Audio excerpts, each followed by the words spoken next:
Hello, Skelevaderites and toy frenzies.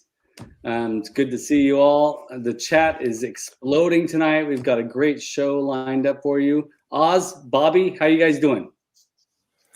Not too bad. You guys? I'm doing fantastic. Bobby, continue. I'm sorry. No, that was good. Nice. Just my little. I'm all right. I'm good enough. I'm good.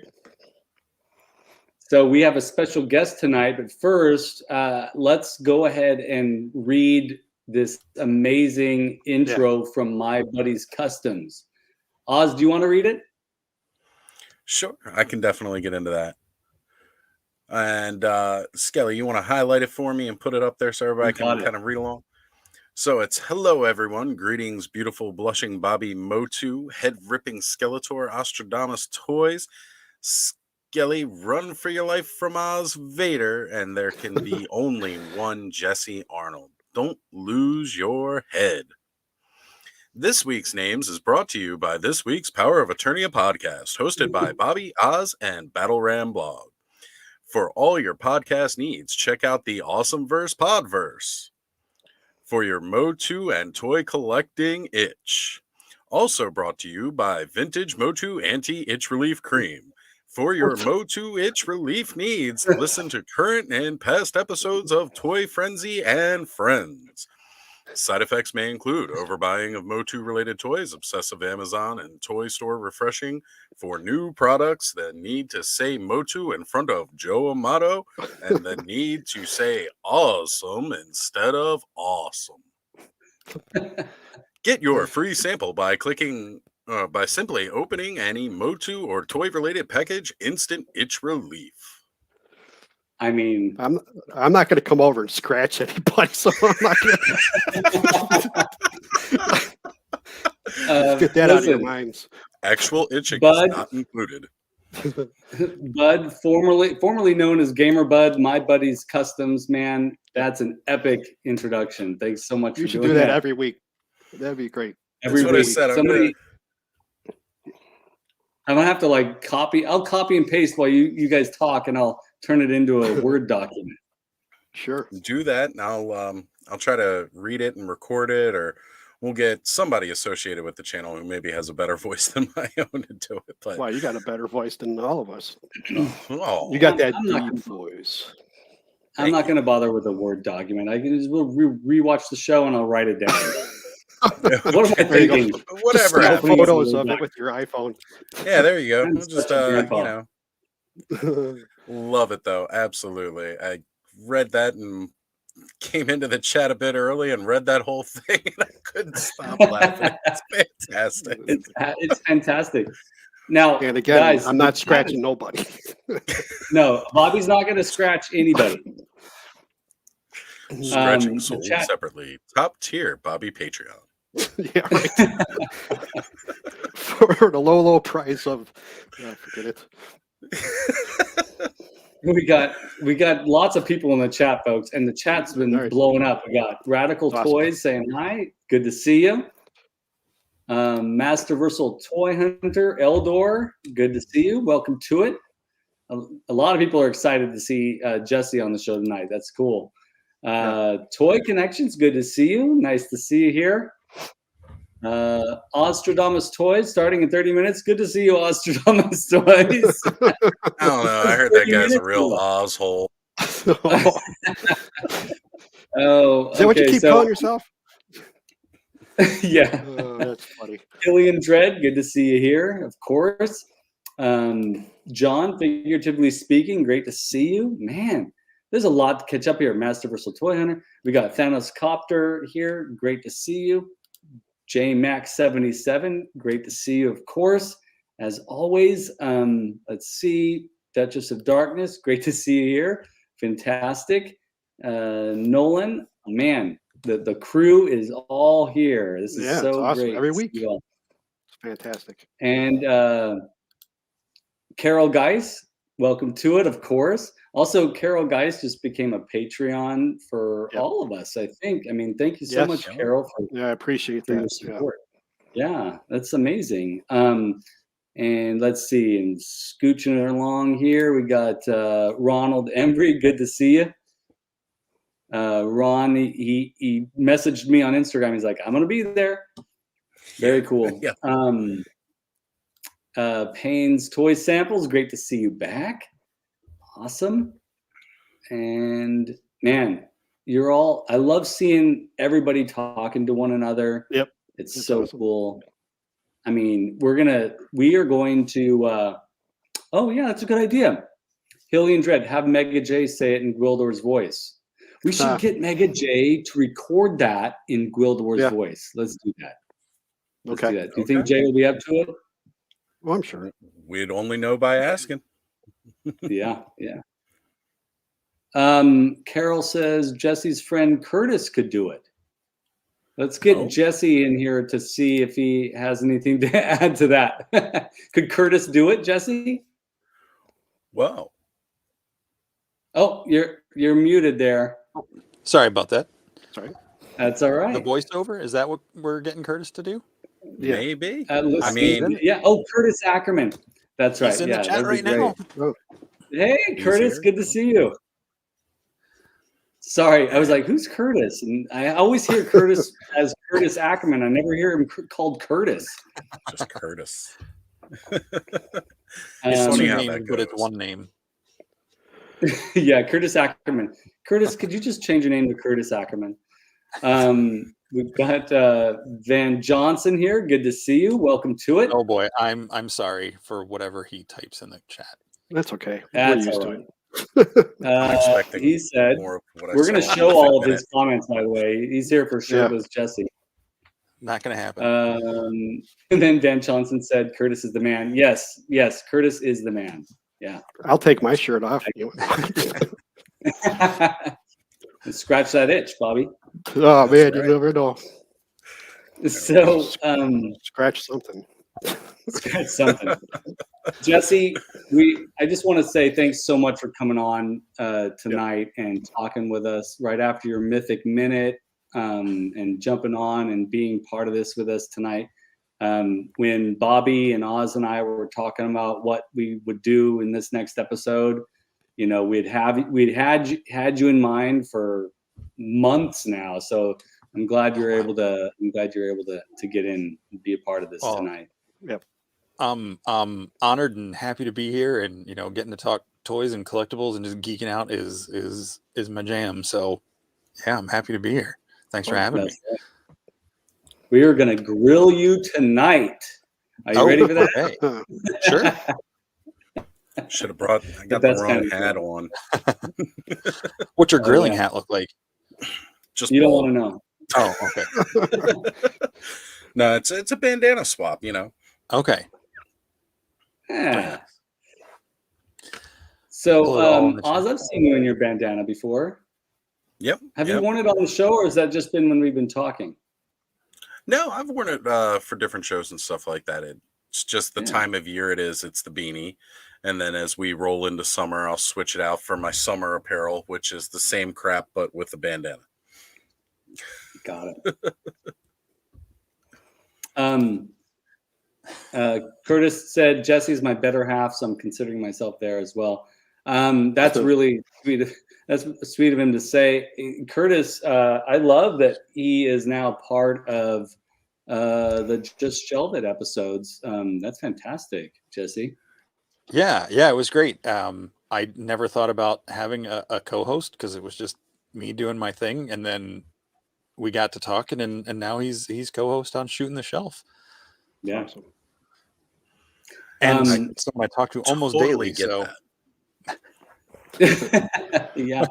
I mean, you know, Jesse, it's hard to just, you know, talk to the computer or talk to the chat and mull over ideas by yourself. So it's nice to have people like, you know, having Bobby and Oz on here really helps me feel like I'm in a place where I'm not going slightly crazy. They help keep me sane. Excellent. All I do is just agree with you. So that's, you got an idea? I said, sure, let's do that. That's all. No, that's not all you do. Ultimate. You sometimes have fantastic quips, and you really know how to like switch up the mood a little bit. Well, I love what you bring to the conversation, Bobby. I try. I've caught a couple episodes and things with you guys, so yeah, it's cool to be here, and the interaction between you guys is great. So it's fun getting to you guys are seeing that with Curtis and myself, and yeah, it's just I've been doing YouTube for years, and it wasn't until I got into Mythic Legions and the Cabal, I had no dreams of having big numbers or anything. It was just I was doing like comic reviews, movie reviews, different things. And then when I got into Mythic Legions, it just kind of, I was like, oh, I found my niche. I found the group of people, this has been a lot of fun. And just meeting you guys and getting to do all this, it's just so cool how different communities are crossing over. And it's, we're all here to have fun and enjoy stuff that we like. So, yeah, that's really the point. Like to have a good time and just talk about this stuff. Hey, Kevin. Kevin has joined the chat, and then he's followed up with a Jesse's on another show. Sure, I'm game. Cool. And also wanted to give a big shout out here. A little bit further up in the chat, we have Masters of the Mini Comics, a tribute in the house tonight. Just hit that, what was that, 1,000 subs, I think? Yeah, you did, yes. Congratulations. Yep. Congratulations, man. It's so cool. Just keep it up, Masters of the Mini Comics. Whatever everything you're putting out is awesome.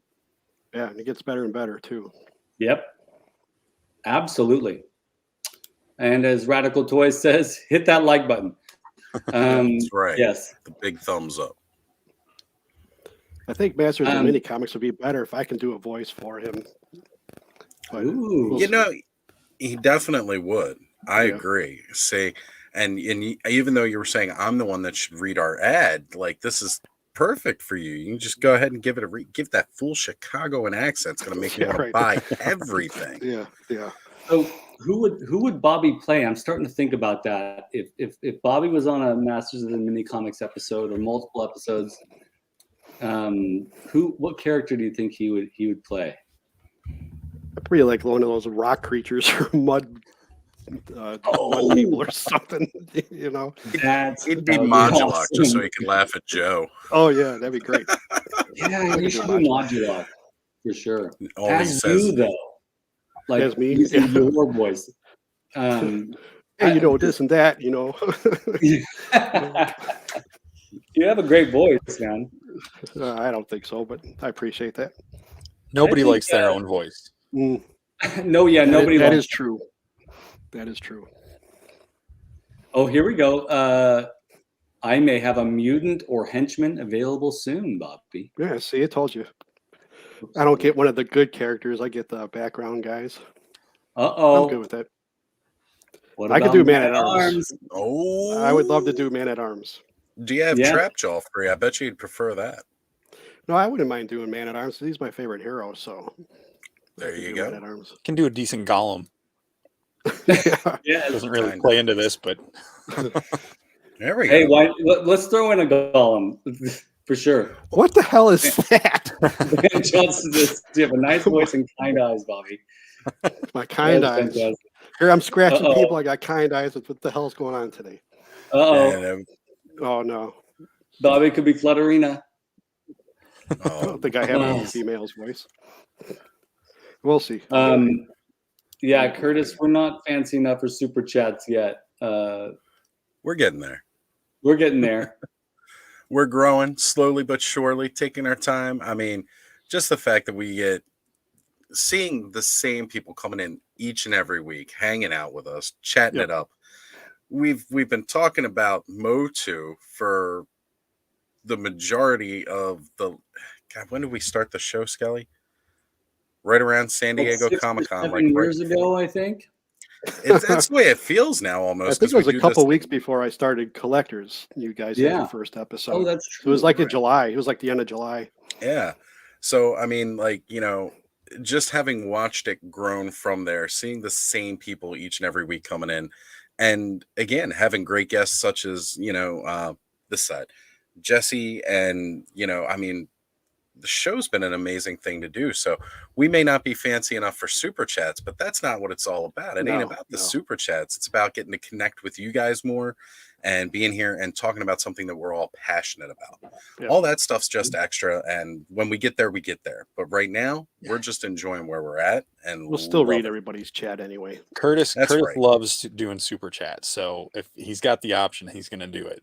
Yeah, that's cool. Well, we certainly appreciate that. We'll remember it when we get there. Yeah. Maybe we can try it out next regular episode. Hey, there you go, Bobby. All right, cool. You already got a job. I'll try something. If I don't get it, I don't get it. You know, I'll try. I'll do my best. Yeah. That's the best we can do, you know, is try. Yeah. And Kevin said he'll check. Yeah, we understand, man. Go do your thing. We get it. Yep. Absolutely. Yeah, definitely. Well, may I recommend some of Bobby's anti-itch relief? Let's get past that already. Come on. Absolutely. So I guys, also like the comment we got here from Van saying you brought Jesse on here, so you definitely earned a like from me. Well, thank you for that. Awesome. Thanks, Van. That's cool. We like Van's awesome. I got to meet him at PowerCon and see him again at Legions Con this year. He's a really cool dude. That's great. Well, so are you planning to attend Legions Con this year, Jesse? Yes. Yep. Without hesitation. Be there again. Yep. With the table and everything again. I'm not sure what exactly I'll be doing this year, but it'll be some combination of dios and customs, and fingers crossed if I can get my book self-published in time for that, I'll do that too. That's awesome. Yeah. Well, when is that? October? Yeah. They just announced the dates today is November 11th and 12th. So it's the second weekend of November. That's right. Very cool. And as soon as that announcement was made, Jesse went ahead and dropped me the link because Sean and Jesse and myself have all talked a little bit about trying to go to Legions Con. Well, Sean basically just snatched me and said, whatever it's going to take, we're getting you there, brother. He totally became Hulk Hogan, and it was really scary. I didn't know what to do, so I was just like, okay. So it's definitely going to happen. And it's funny because my sister has jumped in saying, that's her birthday weekend. Birthday is on the 12th. Hey, cool. And, you know, who knows? I'm going to be trying to make my way up to Legions Con. So who knows, Carol? I know you're kind of looking into the whole con thing now. So maybe check out for Legions Con. I love it. Absolutely. Yeah. Well, Jesse, now that you've said self-publishing a book, I'm really curious. Tell us a little bit about what you're working on.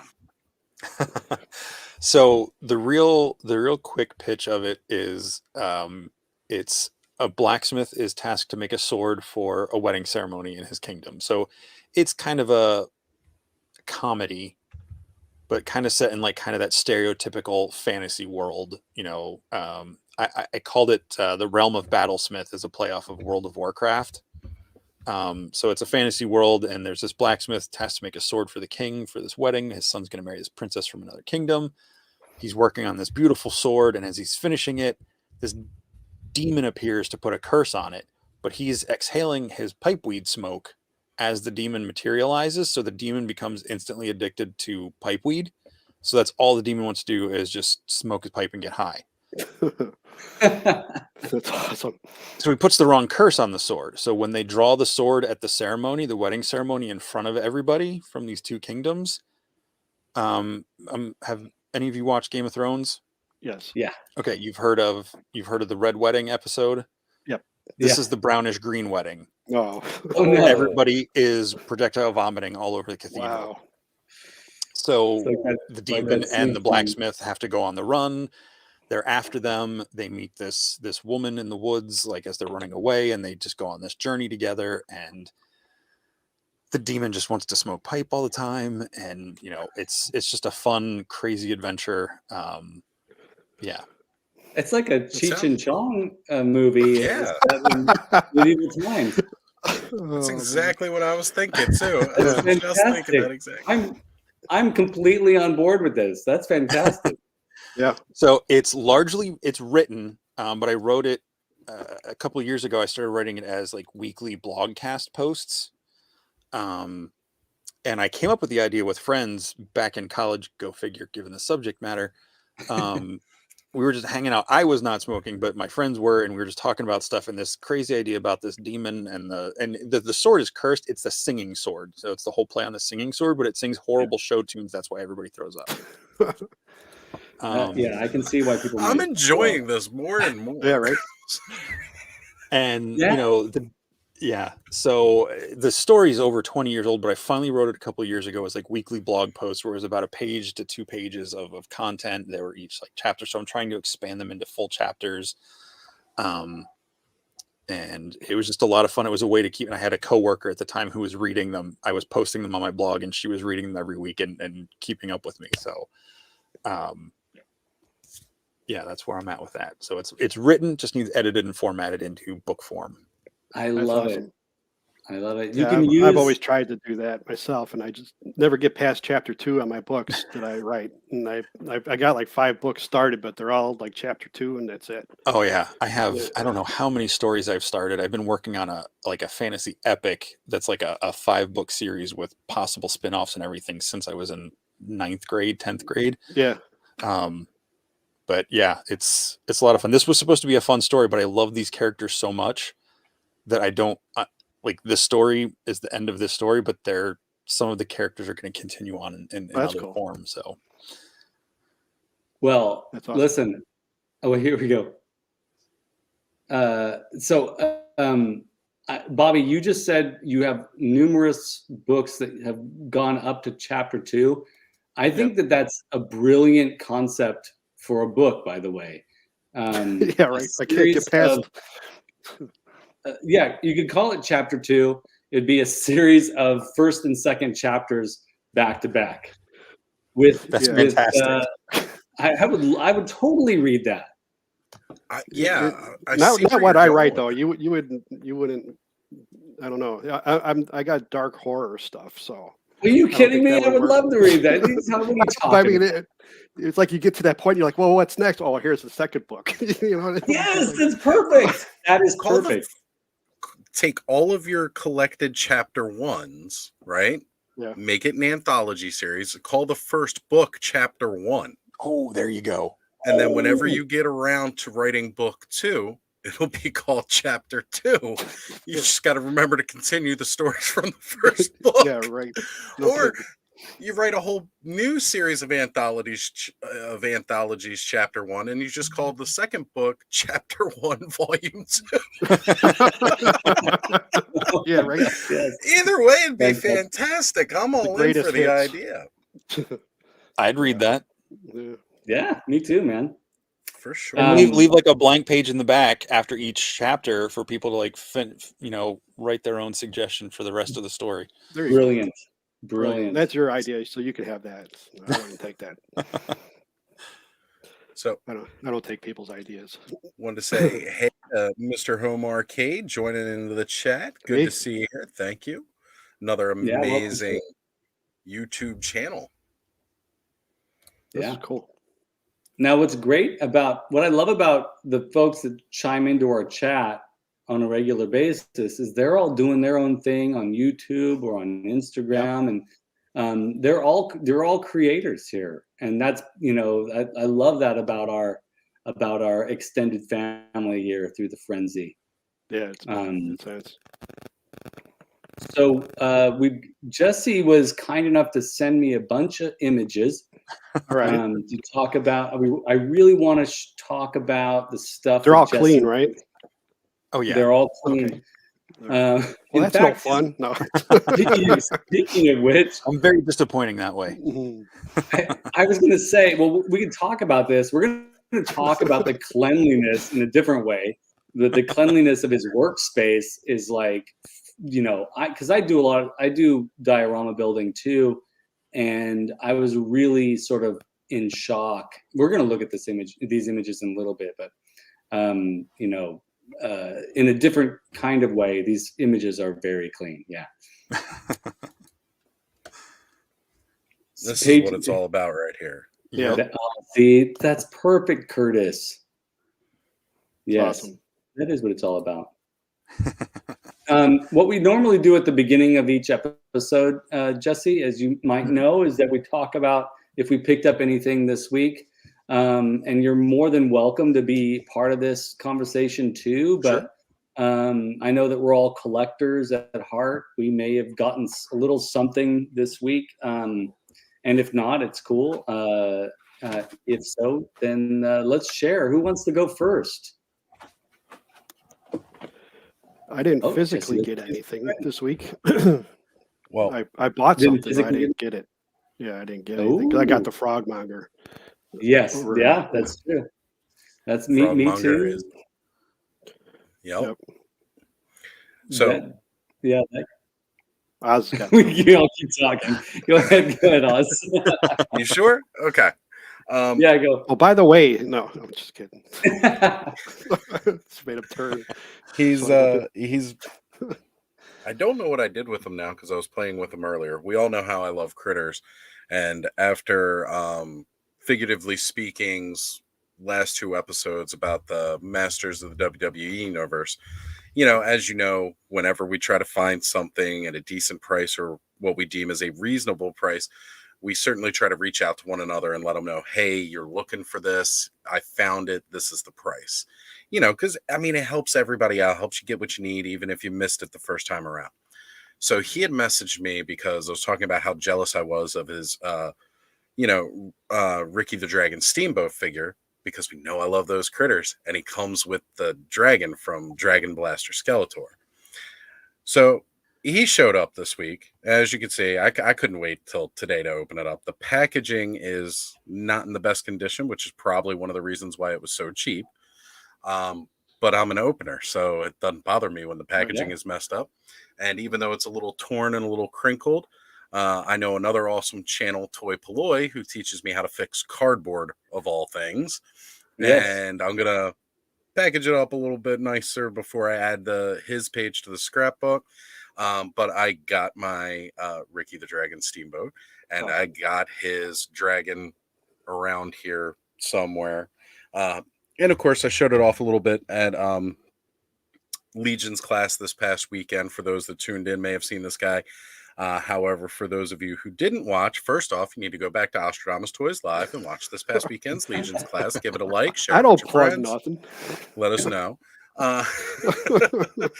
But I also got Scavoid, and this guy is amazing. He's got that bright green. And you can't really see it as well here in this light, but the purple on him, this weathered, aged look to his armor a little bit, where you can see it's like brass, so it's got green oxidization along it. I talked about it on the episode, how amazing this figure was, and we were talking about skeletons because the Necronominus wave was just finishing its pre-order through the 4 Horsemen. But this guy is amazing. He's been sitting here on my desk with me all week, hanging out. And of course, good friend of the channel, Sean, sent this down to me. So happy to have had that. Thank you again, Sean. I really appreciate it. Always helping further my addiction to Mythic Legions. And with that finally came the antlers for my Oz figure that I have. And he looks so much better with the antlers than he did with the horns. Yeah, you gotta like stuff like that. Yeah. Oh, yeah, just beautiful. So good. So those are my picks for this week, as well as I had many people trying to help me out and getting a Frogmonger the other day. So shout out for all of those that helped out in that. Thank you, Skelly. And even managed to be able to, through that, help get other people the Frogmonger that they were looking for as well. So again, thank you for everybody who helps out. I'm glad we're all watching out for one another and lending that hand. Yeah, that's so cool. Awesome. J Max says, shoot, if I knew you were looking for Athon, just let me know. I would have hooked you up. Which character is that? I was going to say, Jesse knows him better than I do. I'm still learning. It's partial because I'm going to make a custom with it, but it's...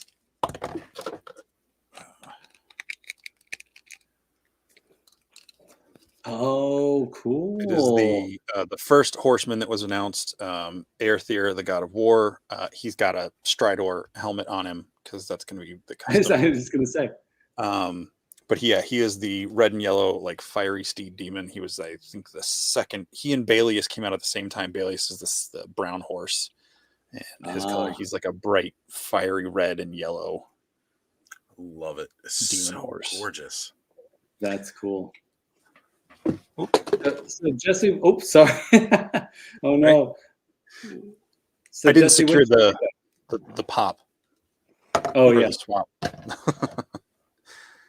What I got last week, the only action figure I got was my I'm trying to rein in my budget and get things back in order. The only thing that came in recently was the Ayla Secura Black Series Jedi, the Blue Twilight Jedi.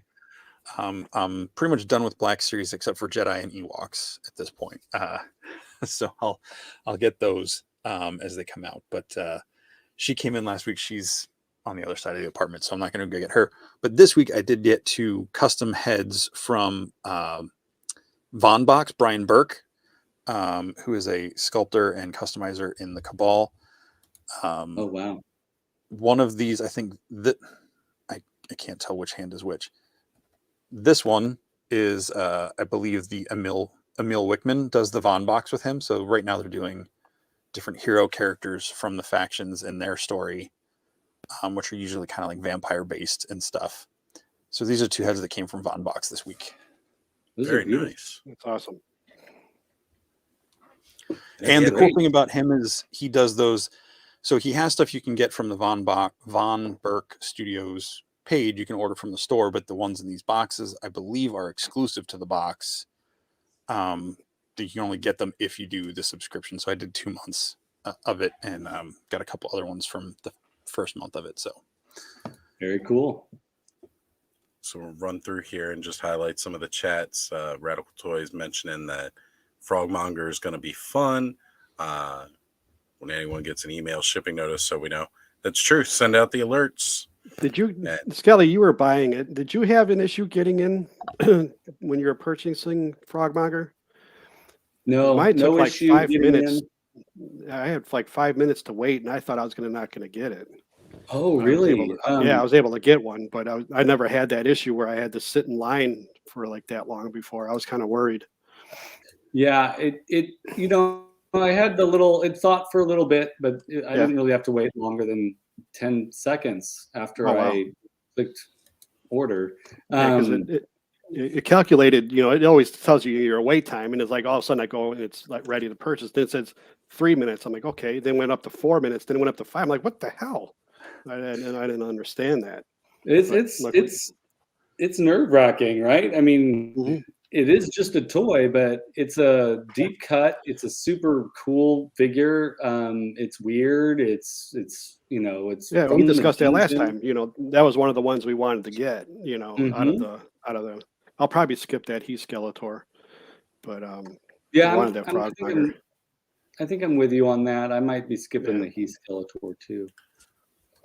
I'll still try to get it. I want a variant. I like the variant He-Mans. I'm a sucker for them. So, I swear I'm not trying to be a completist on these guys. I've definitely skipped the original Tila and the original Evelyn, but I skipped out on Space Sumo, and he's finally sold out now. So there's that too. Yeah. So Scott Baker had a question for Jesse here, and hello and welcome to the chat, Scott Baker. We didn't see you in there before. Yep.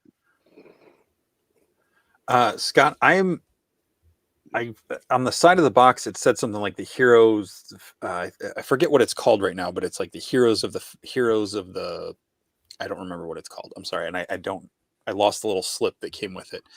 I don't know if they're specifically Eventide. As far as I can tell, there was not like a story description with them in the box. But the previous month one was very vampiric looking. Actually, they both were. One looked more like a ghouly vampire, and the other one looked like a shriveled, kind of like what's his name from Underworld, Victor.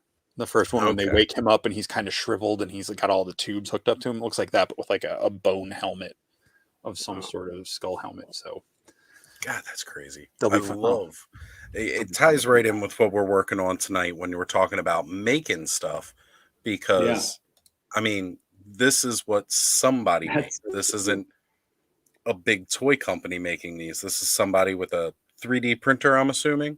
Mm-hmm. And look at that. That's cool. Beautiful. Oh God, that's Nosferatu all the way. Yeah. Like Nosferatu and Web Store had a baby, and that's it. Yeah, yeah. And don't forget my yes Ferratu. Remember? That's right. Yes, Nosferatu. Is there a meh Ferratu? I'll have to find one. Kinda- He's got one fang and he's just kind of limp to the side. Yeah. Yeah. Maybe I'll suck their blood. Maybe I won't. Maybe I won't. It depends on my mood. Yeah, right. So everybody else is chiming in. Of course, they had some issues with getting through the checkouts and the Shopify. We all know, guys, we've been here before. I'm just glad that this time around, like, you know, Radical Toys brings it up. 50 minutes, like, honestly, like, sure, it can sound crazy, but that's a long time when it comes That to is a Intel long time. creation. That's what I say. stuff. That's not bad. I can You know. handle 50 minutes. You know, Right. that, I'm that 30 seconds for one hour, man. Jesus. Yeah, That's I'm rough. surprised. That's why I like when they open up those made-to-order window weekend things, and I Yeah. really think that's something they need to keep doing. Like, okay, you have an initial allotment that you're going through, kind of thing. You already have it scheduled in your production line for a certain amount of wave.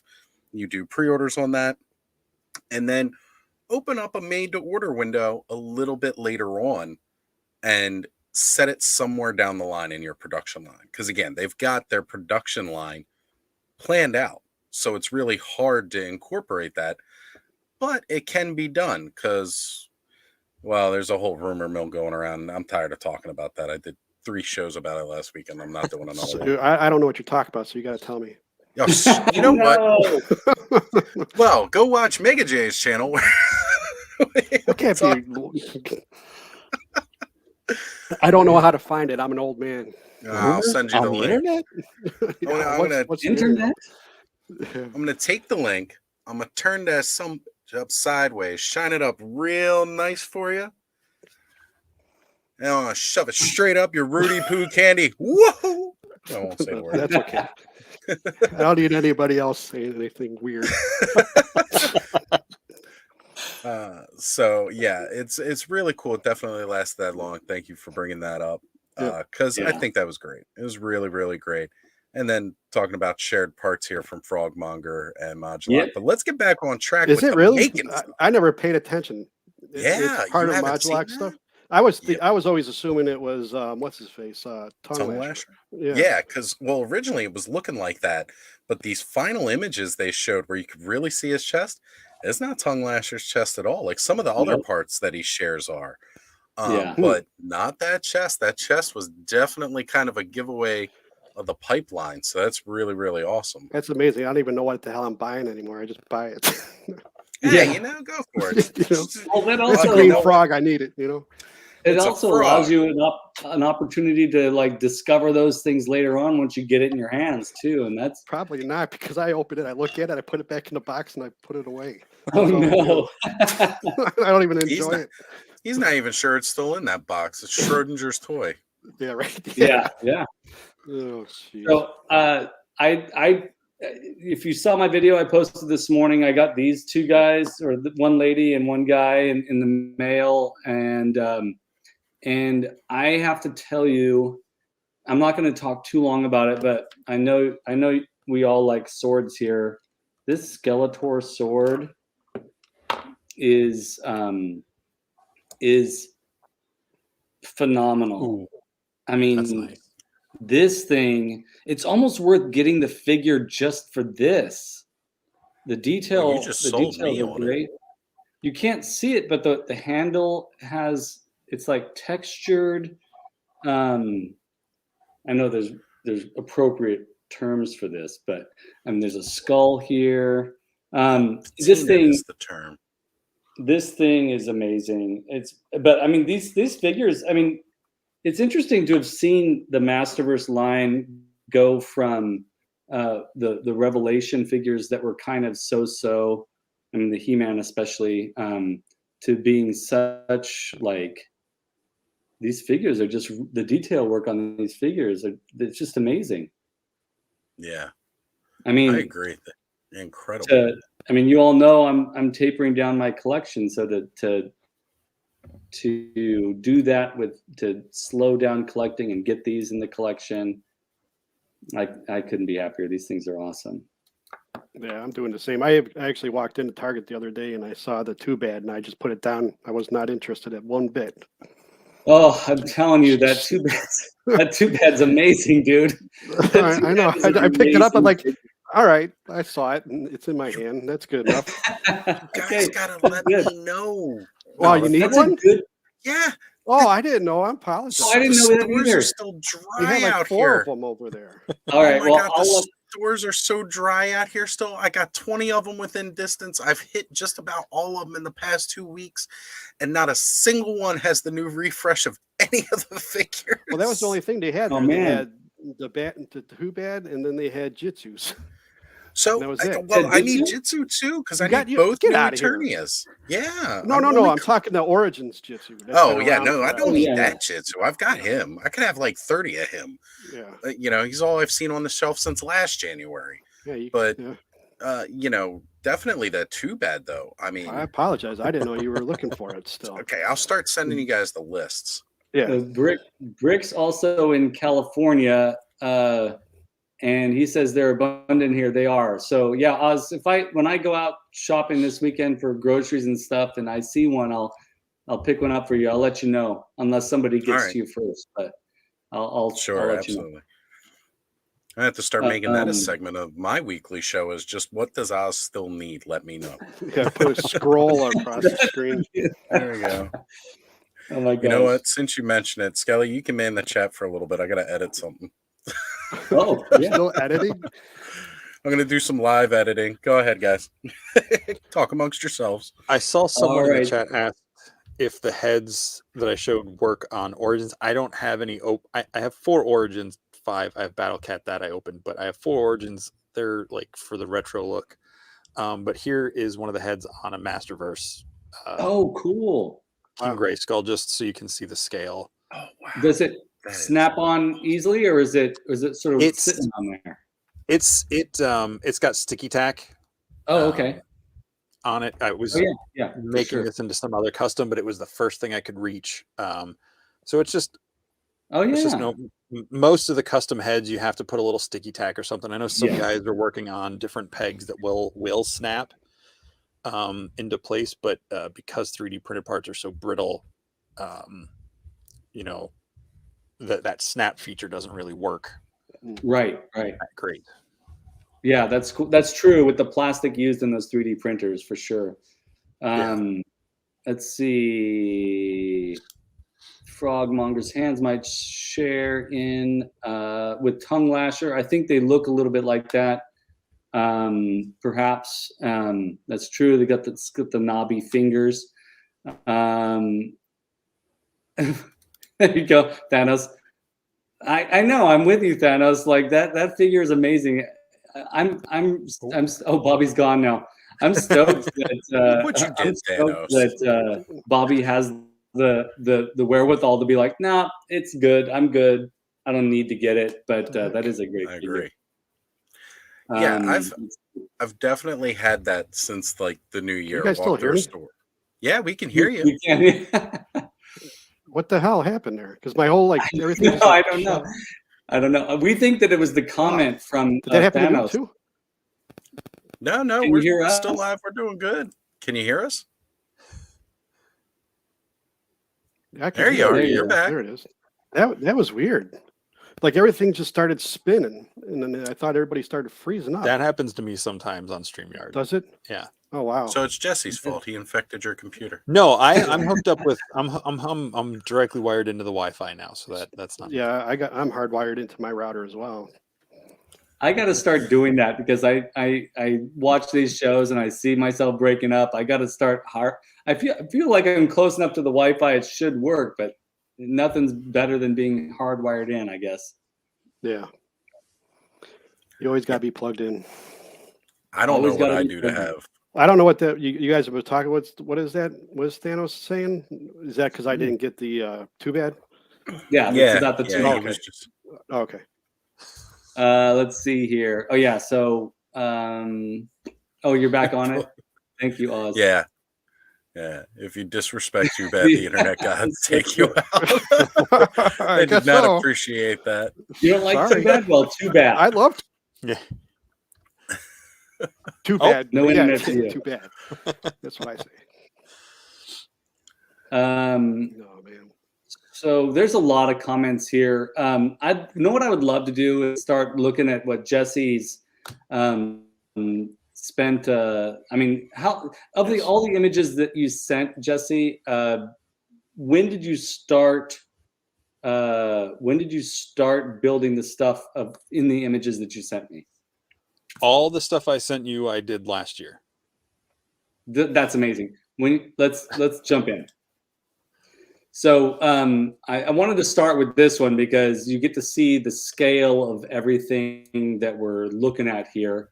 But I just realized this. I just saw this. There's a pig down there. That's hilarious and fantastic. That's awesome. Is that like a Schleich pig, Jesse? Oh, I think so. I found that Yeah. at a used toy store. He had like a bag of farm animals, and I'm like, these are That's perfect scale to go with fantastic. my Mythic Legion characters. So Yeah, that's great. So here you can see how big this this build is that you created for Legion's Con, correct? Yep. And someone bought it from you at the con. Yep, someone bought that one. Yeah, that it was my Xylona's flock Dio. I called it like the Wellspring or something like that. But yeah, I'm not actually leaning on it. It's not that sturdy, but that's actually the two dios I started working on at the same time, but this was the first one I really got into. So that was my first dio, really. Oh, that's cool. Well, we're gonna look at the images that show the process of making this. I just wanted to show this so you can see the scale, Jesse standing next to it. Look at that beautiful poster back there. Man, so professional. Thank you. Here's some Jesse had detailed done- shots. I was going to say, Jesse had done a live stream. I forget who you were with live, Jesse, when you were working on this. On Instagram?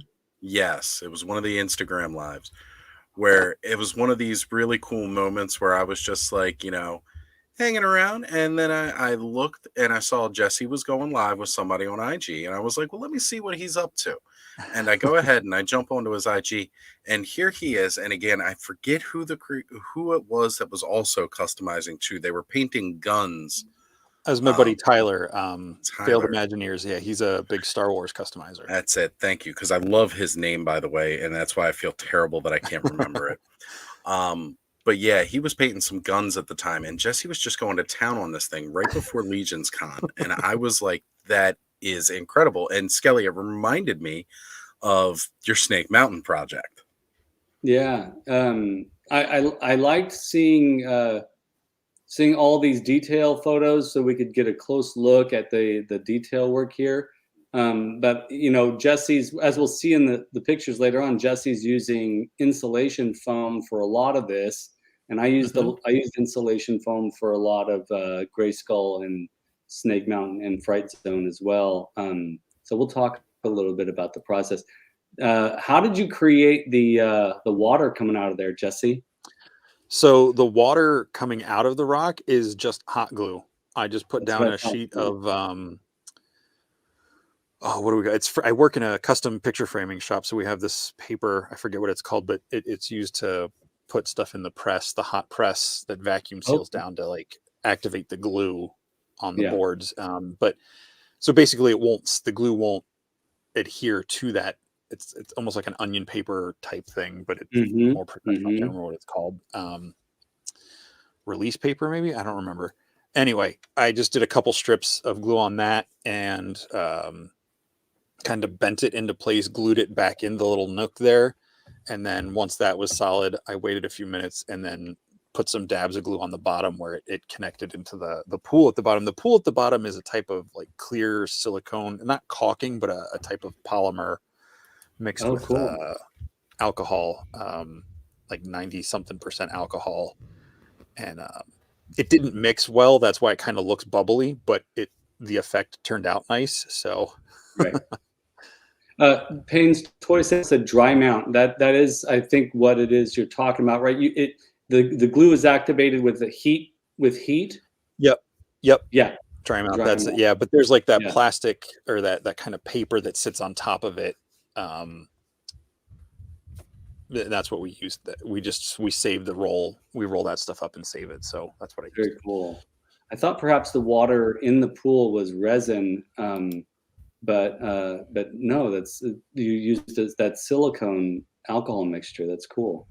Yep. Yeah, I saw a guy from the UK did I was like, how do I make this stuff? I don't want to use. I wasn't ready to try. What did you say? Resin. Or like the mixed stuff. So I tried that and it came out good enough. Like it looked like a bubbling stream, which is what I wanted it to look like. So yeah, that's great.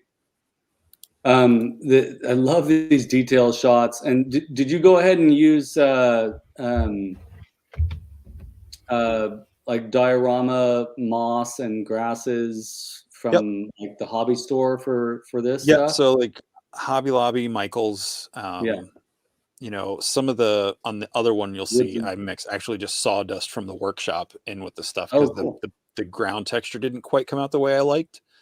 So I just mixed like glue and wood sawdust rather, and kind of layered it in there. But yeah, these are all just bits and pieces from the hobby stores and just glued it on there and tried to figure out as I went. Yeah, there's my initial the initial shaping, and that was the only figure I had with me. I think I have her and Emperor Palpatine with me when I started working on these. There's a picture of them together over here somewhere. Yeah. So and then go ahead. So did you purchase the insulation foam? Is this a type of insulation foam that you used for the core elements? Yes. Fortunately, I had we had this giant canvas. I work with stretching canvases and stuff. Yeah. That's my main thing at work. And we had one come in from an artist that we needed to reframe. I needed to restretch. So we took it was backed with like that really thick 2-inch foam. Yeah. So it's much bigger than the stuff I've seen just casually at Hobby Lobby or whatever, or Home Depot. Right. And there was huge pieces of it and they were just going to throw it away. And, so I was like, hey, can I have this? And my supervisor's like, yeah, sure. So I just really started playing with it and came up with this thing. I was initially inspired by, is it Angkor Wat, the temple in, where is that? The Last Jedi? Or no, not The Last Jedi. No. Yeah, I see. It's in one of the Tomb Raider movies. Yeah. Where there's like the door Thailand. and there's, Thailand. It's got like all the roots. Yeah. That was my initial inspiration for what I was going to do there. I was going to have trees and the statue was going to be down in the middle. But then I thought, I don't want to just make the statue like really big and put it up top. Yeah. Yeah, that's cool. And I see back there you got a hot wire cutter. So you're like, this is the right tool for this job. Mm-hmm. That's good. Yeah, the wire cutter, I just got one of those off of Amazon and just started messing around, trying to figure out how this stuff worked, and it was a lot of fun. Payne said that's what we use to ship paintings to prevent damage. That's right. Now it's cool to hear that you work in a framing shop, Jesse, and that you also stretch canvases for artists and stuff like that. That's awesome. Well, most of the canvas I stretch is commercial, so it's like printed, like mass-produced stuff. But I do get to do some real stuff from time to time, but mostly it's the mass-produced stuff. Sounds like Payne's Toy Samples also works in that arena too. It sounds like. And all these shots, those really you were talking about the cleanliness, like that was my workspace at work because I did these on the weekends when no one was in. Because my apartment, I have barely any room to work on this kind of stuff here. That makes But- sense. I was So, getting yeah. I was getting real jealous of your workspace. I was like, No. wow, Jesse has a cool workspace. No, I just hung some black paper up, and I was trying to use those as my glamour shots before I went to Legion's Con to show those off. Hey, so Payne's is in fine art restoration. Hey, that's cool. That's Not awesome. easy work. Nerve-wracking Yeah. work. Yeah. But also That really would cool. like I just started sweating reading that. Yeah. I agree. Ooh. Whenever I have to That's work fair. with someone's like original artwork, Yeah. I always ask tons of questions before I start doing it, before I put any staples in it, and because the last thing I want to do is poke a hole or not do it right, and someone's like, "Oh, that was a $5,000 painting." I'm like, "Why did you let me touch it?" Yeah, it can be terrifying. I used to work for this gallery, and the gallery owner he had worked with Andy Warhol back in the 80s, and he had Oh wow. Warhol in their collection, and it was my job one afternoon to move it from one office to another office, and that was just absolutely terrifying. I think I lost like 10 pounds just Oh, wow. sweating that day. That's cool. Anybody that works in that arena, handling art or framing art or working with fine art in any capacity, I admire that. That's cool. It's strenuous. I just look at it. and looking at it is hard too. Looking at it can be strenuous. Well, now I can't go into like a restaurant or a hotel or an office building without like I could have done that canvas better. Yeah. We The all have stretching, those not the moments. painting, the physical stretching. I get it. You see a loose canvas on a loosely stretched canvas in a hotel or something, it drives me nuts. I used to do flooring, and I walk around and look at people's tile jobs and the cove base at the bottom of the floor and stuff, and I'm like, God, they did such a crappy job. Yeah, don't look at our flooring here. There's the people who lived here before. They really pinched their pennies. I think there's areas that are totally unfinished.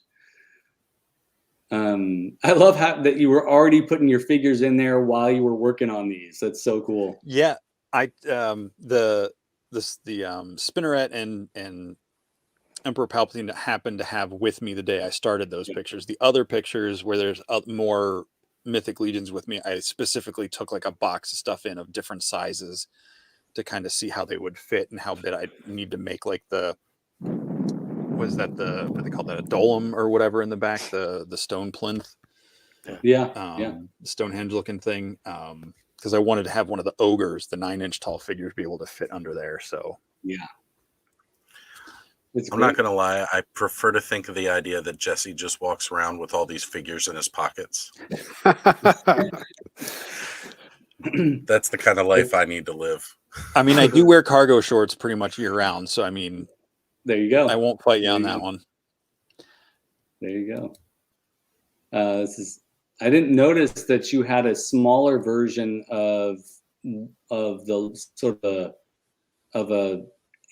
sort of angelic sculpture here in the sort of courtyard area. That's very cool. Yeah, that was I didn't want it to be specifically the Etherion faction, but I wanted it to be kind of like somewhere between kind of like an Oscar statue and like an eagle. Actually, I really had no idea because that was like a 2-inch block, and I just tried to like carve it, and I was like, I'll make this a bird thing. Yeah, it's cool. But the tail was supposed to kind of be like phoenix feathers coming down, but by the time I was done with it, I'm like, I don't know what this is. But it looks like it's like somebody took stone and started carving at it, and that's what we get. It's very cool. Yeah. We aren't supposed to walk around with figures in our pockets. What am I doing with my life? That's hilarious. You should see me when I take Otis out on a walk. Like I usually have 1 or 2 figures in my pockets, and I know my neighbors think I'm crazy because I have no shame. I'll like sit down and do a toy photo, and in the middle of the street if I have to. That's all right. No problem with that. All right, That's so right, there buddy. we go. I don't make resolutions, like New Year's resolutions.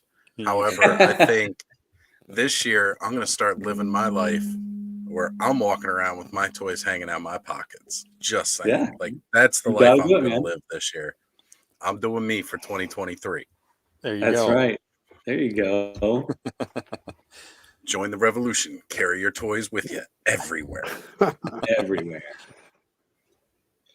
So here you're building the large figure that would be on the top. Cool to see. And also you used that pink insulation foam for the water feature. Yep, because it was thinner. Yeah. That I had bought ahead of time before I ever started working on these diodes. When I found that big stuff, I'm like, oh, I can do all this. And it was mainly going to be to like elevate and show off stuff at my table. Right. That's why the other one's very basic with the stair step look. And this one I just went nuts on just to see what I could do. Yeah, it's cool. Thanos is asking if you still have the dio. Do you want to tell a story of how that played out for you? Yeah, I was hoping to be able to sell them. But if I didn't, I would have been just as happy to keep them. I didn't really have anywhere to put them in my apartment because it's just none of my shelf space that big.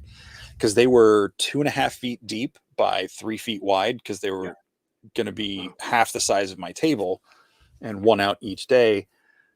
And this one I had out, and a guy that was walking around the show, he came back a couple times and was looking at it. And he's like, he saw the price tag on it. And I think I gave him a little bit of a deal on it because he was so interested on it. Cool. But yeah, I was like, just, can you pick it up tomorrow, Sunday? Let me leave this up for the rest of the day, Saturday. He's like, oh yeah, sure.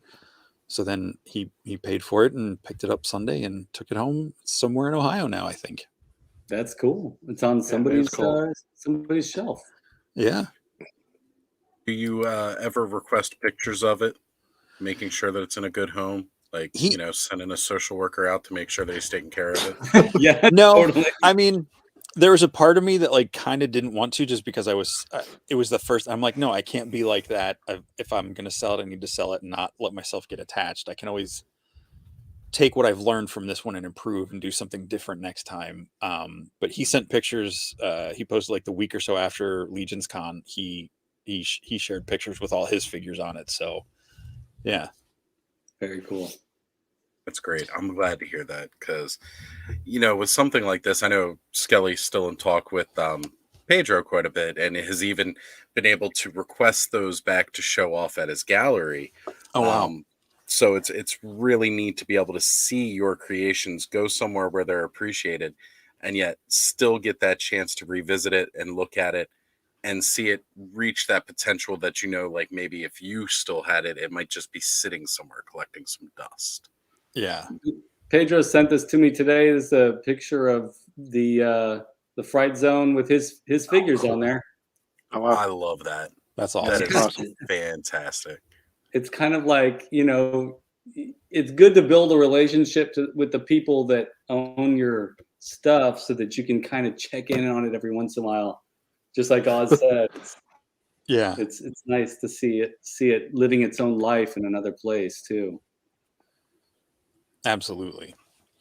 And I think the thing with this, I wanted to have some glow in the dark, because the Xylona's flock's all about like the nature and like the elemental forces and stuff. So I thought it would be fun to have some glow in the dark features on there. That's very cool. I So did now not those know that about this. those are with my blacklight flashlight. That's not just the pure glow from being charged. It's not that strong of a paint, but the water was supposed to be like a magical water. And then the sigil, it's carved into the stone, like up on the left side when you're looking straight at it. That little, I wasn't sure if I was going to be allowed to sell this because that's like the Xylona's flock symbol from Four Horsemen, that I just tried to melt into that foam. And they gave me permission that I could keep it with it. So that's cool. Because I wasn't selling it as a Xylona thing. So right.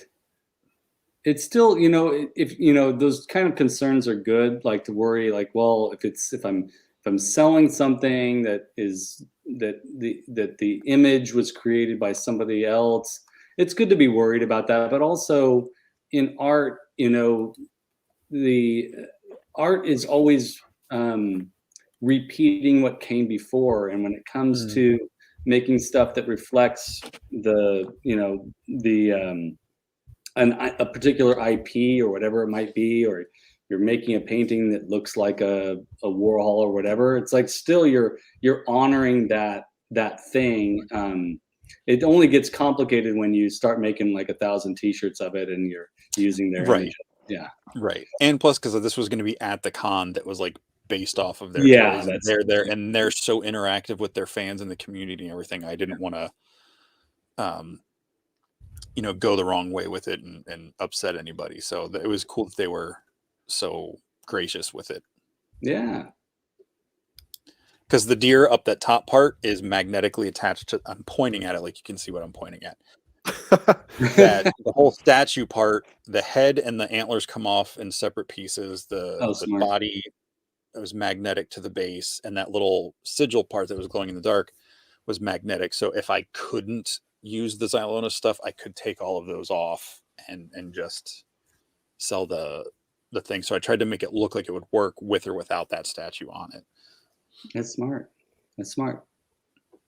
What, you know, Bobby has experience with music. Oz, you have experience with, you know, customizing and doing your own art too.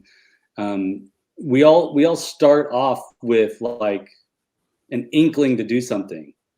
Like Bobby, I'm sure like you were like stoked about, you're a drummer, right? So yes, you're stoked about some drummer and how they play. You want to name whoever that person might be? Well, I had a couple influences. I had Peter Criss when I was young, from Kiss, and then Peter Feinstone from Bad Religion. Nice. So, I mean, right? You watch them play. You look at the kind of drums they're using and all that stuff. Did you learn? Oh yeah. Did you take lessons or did you learn by watching? No, I learned on my own. I used to play along with the Ramones a lot because I love Marky and Tommy, and I would play along with their live album because it's just straight real fast. Mm-hmm. And it's non-stop, so it made me my arms stronger and everything. I could just keep up with that, no stopping. So that was what I got into. Yeah, and AC/DC because they have the easier beats, right? Yeah, you know, compared to punk rock. You know, Metallica, AC/DC, real simple drumming. Yeah, no offense, Lars. Well, AC/DC is simple. It's almost the same beats all the time. You know, learn how to play a few of their songs and then suddenly think you can go hard on Inagata Davida and you realize you've made a terrible mistake. I love it when I love everyone's individual story of how we like started to learn how to do something, and pretty much everybody that I know got the urge to make something or learn a hobby or an art form of some kind just out of the blue because they liked something else that somebody else did. That's a kind of appropriation in itself. So I guess you know what I'm leading up to, Jesse. How did you learn these techniques and what made you want to do it in the first place? Well, the core of it comes back to when I was a kid, and I don't know if you guys had these. We had a department store called Hills. It was kind of like just a generic department store. Like they had a toy section, men's, women's clothes.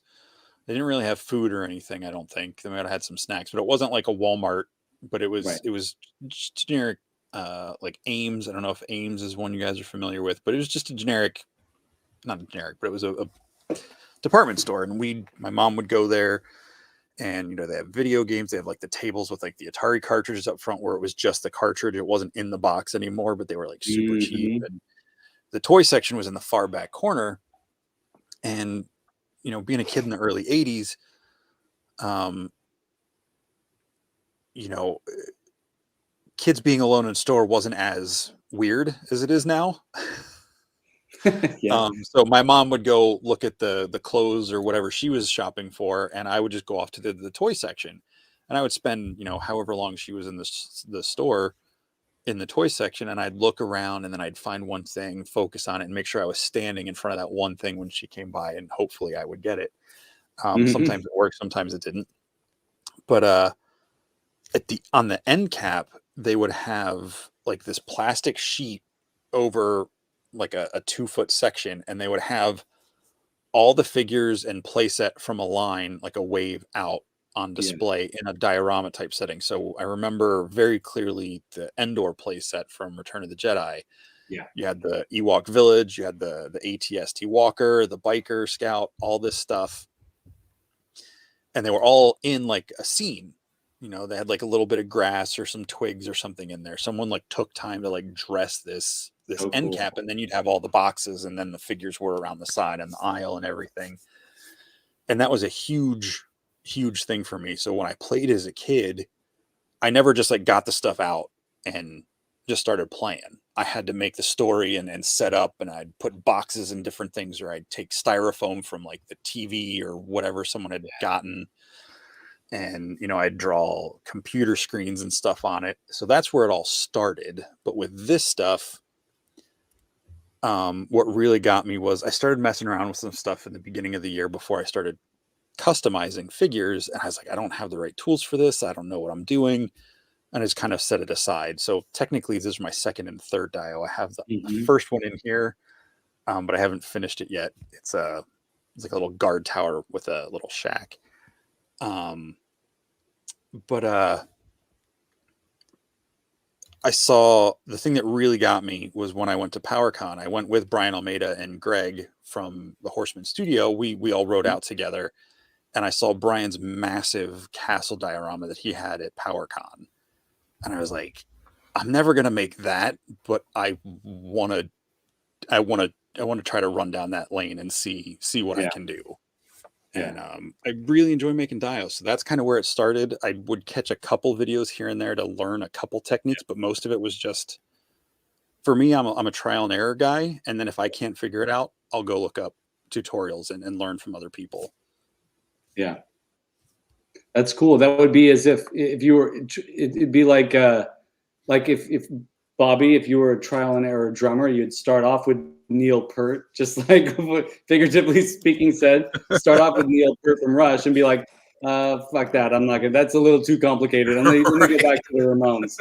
No, I'm pretty good. I'm not a big Rush fan, but you worked your way, you got to work your way up to, you know, prog. Well, I did start out with the beat. bass guitar first, and then I went to drums. Cool. Yeah, because that was my thing.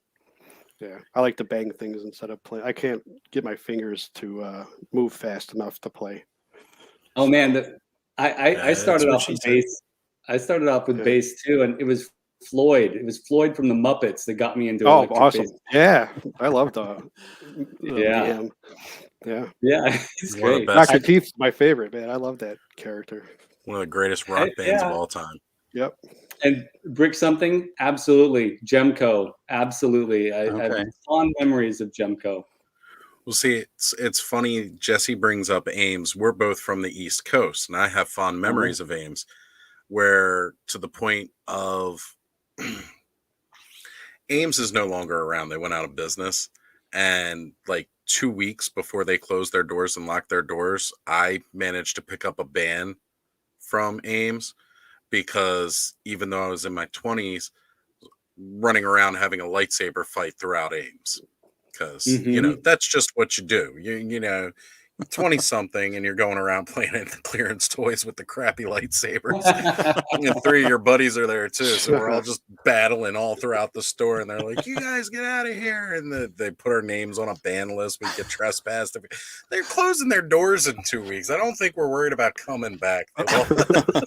If any of you guys work retail, you know you gotta love 20-somethings who go around in a store pretending it's their playground, right? Oh man, You laugh at them. We used to run through Sears and jump on all the beds. Yes, fantastic. I could talk about all those tales of what I used to do at my old retail jobs, but it's fun. Oh man, I got some stories too. That should be an episode for the Discord where we'll just sit live and talk about our shenanigans. Toy Frenzy after hours. Shenanigans. That- So did you use like real gravel here and paint it and coat it? Well, the base layer out front is actually sand. It's Okay. like craft sand. That was the wrong choice. Because this part I was doing at home because I got them painted and I brought them home, and so that's my living room. I was vacuuming sand for like 2 weeks after that. Oh yeah, I can imagine. But yeah, that's actual like craft store gravel. But this is the one when you get to the later pictures of this one finished, if I have it in there. That's the one I put the sawdust and glue layer in. The one with the statue on the right. That stuff down there is kind of like it's a craft store, hobby store, like kind of peat. It's like a fine. It's not like moss, but it's that same kind of like fabricy texture, but it's like really small and granular. It's very lightweight. Yeah, it's very soft. Which is nice because that was supposed to be kind of like the more foresty area and stuff. But yeah, the big one with the steps, that one was a mess.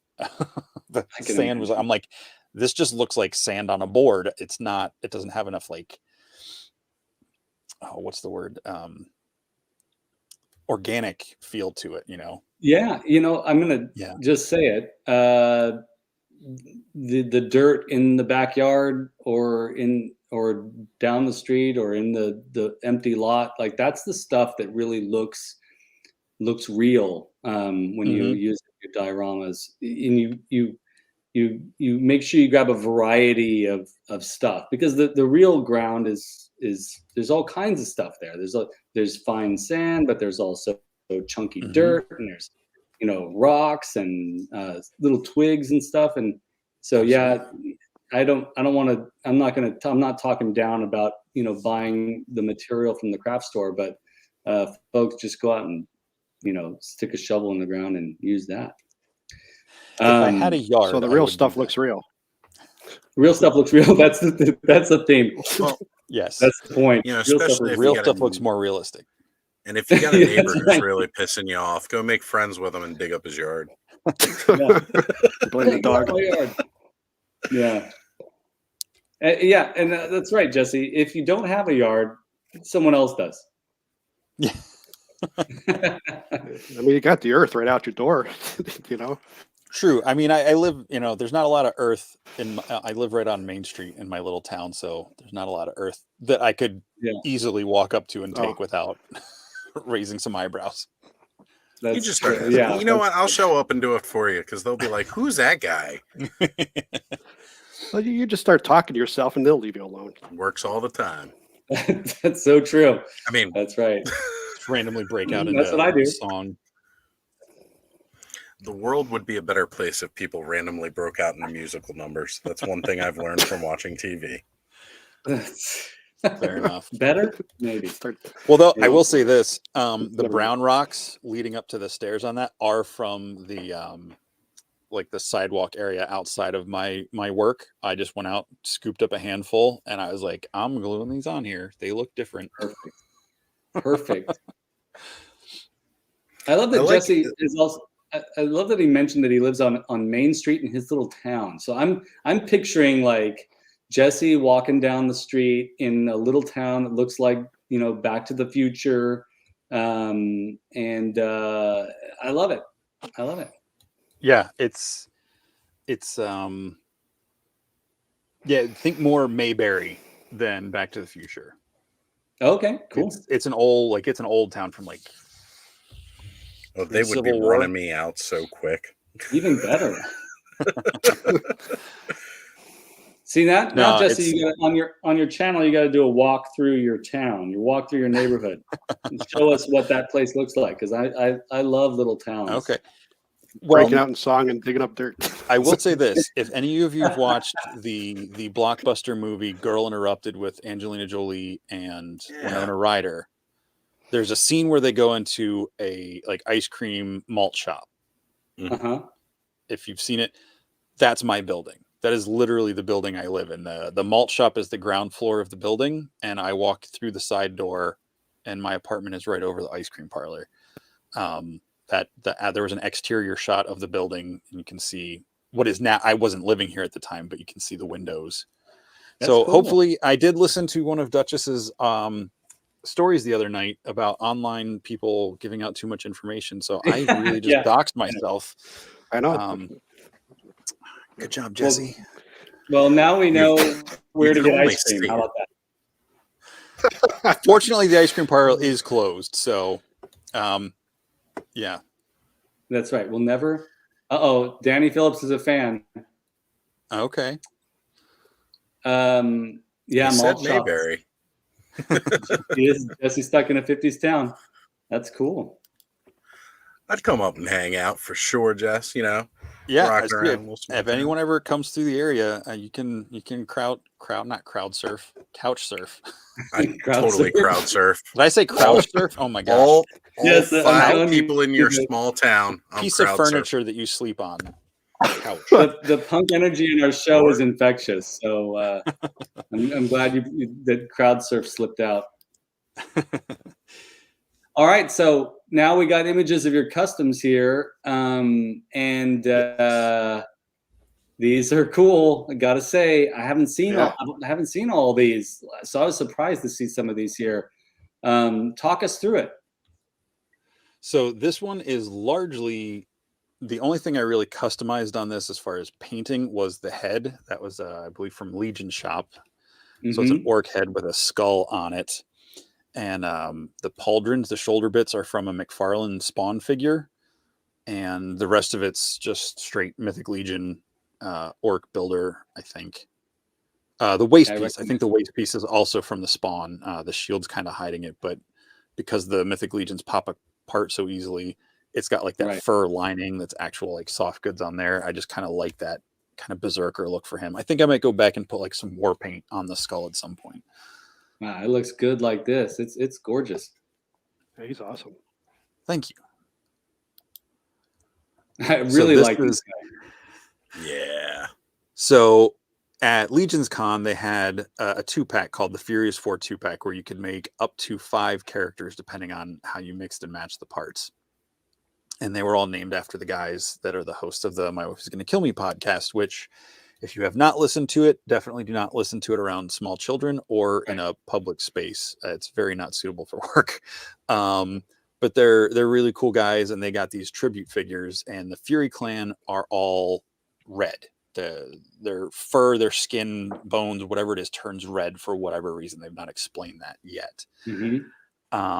But this guy, he came with like his arms are like the fabric arms. I mean, not actual fabric, the sculpted plastic that looks like fabric arms and legs and like an armored torso. I'm like, he's a skeleton. Like the only thing that was skeletal on him was his head and his neck. I'm like, I need to make him more skeleton. So the torso was a 3D printed part from, I think, Wolf King Customs.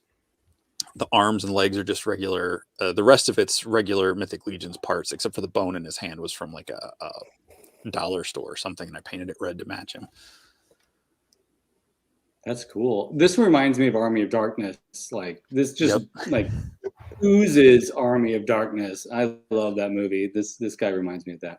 Especially his the name fact that he's sorry, go ahead. His the character. Nope, you go. You go. My mouth is covered. Round 3. That's how we always do it on this show. Sorry about that.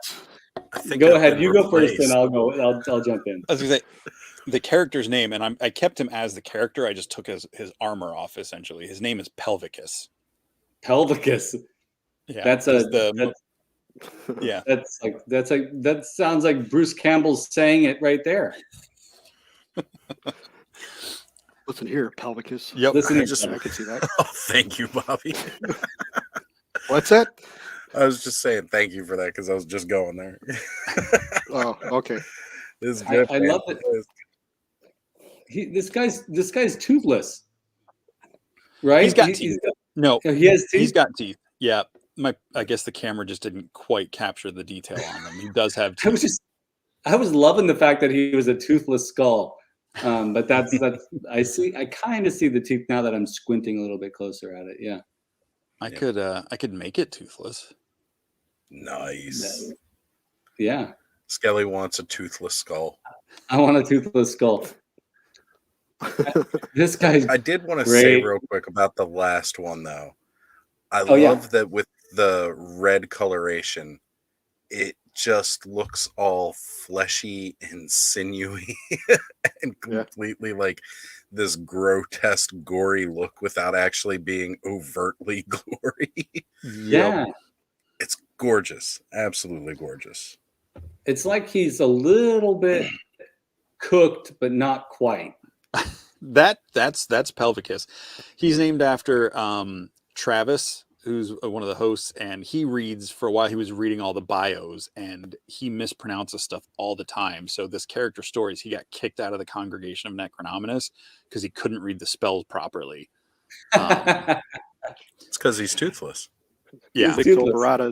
Yeah. So it was just kind of an in-joke about him and his reading skills on the show. And and he likes to get in his hot tub in real life. So the story is like to rejuvenate his magical powers, he soaks in a magical cauldron. That's awesome. Which Scott Baker is bringing up here. Yes. Yeah, where's his cauldron? In my world, the cauldron plays a different role based on the books, the Chronicles of Prydain. So I can't have I'd need to get like a weird little thing for him to give him a bath cauldron to soak in. Got to make it happen.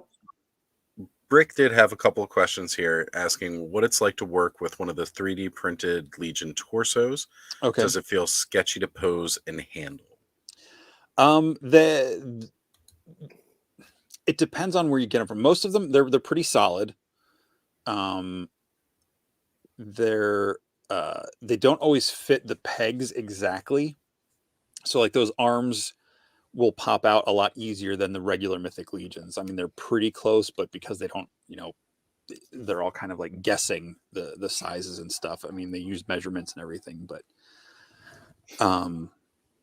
it's, I mean, some like this one, its neck broke several times because I originally painted it in regular bone color, and the neck piece, it was just really thin. It just snapped. But it's 3D printed parts. That's just what happens. But it was easy enough to put back together. So just a bunch of running Mel Brooks gags that I wanted. Yeah, they're talking about Mel Brooks over there. I was waiting for Skelly to bring it back up before I highlighted all of the love for the black mages from Final Fantasy. Yep. So that is a Sam from Trick or Treat NECA figure that I painted the figure, and then there's a guy I met in the Cabal. His name's Brian Peacock. He goes by Heavy Hammer Customs or Heavy Hammer Props, I think maybe. He made the jacket based on a dwarf body for Mythic Legions. And the hat, he didn't have this figure in hand, so he just kind of guessed the hat's wired and everything, but I was like, this is perfect. There's a little bit of sticky tack just to keep it on his head because it wasn't quite wide enough to pull down over his headpiece. But yeah, this was one of the first customs I did last year. And it was a lot of fun because I loved VV in the game, and I named him Rolo when I was playing because I think I just recently watched Usual Suspects, and the name Rolo Tomasi was sticking in my head. Yeah. Okay.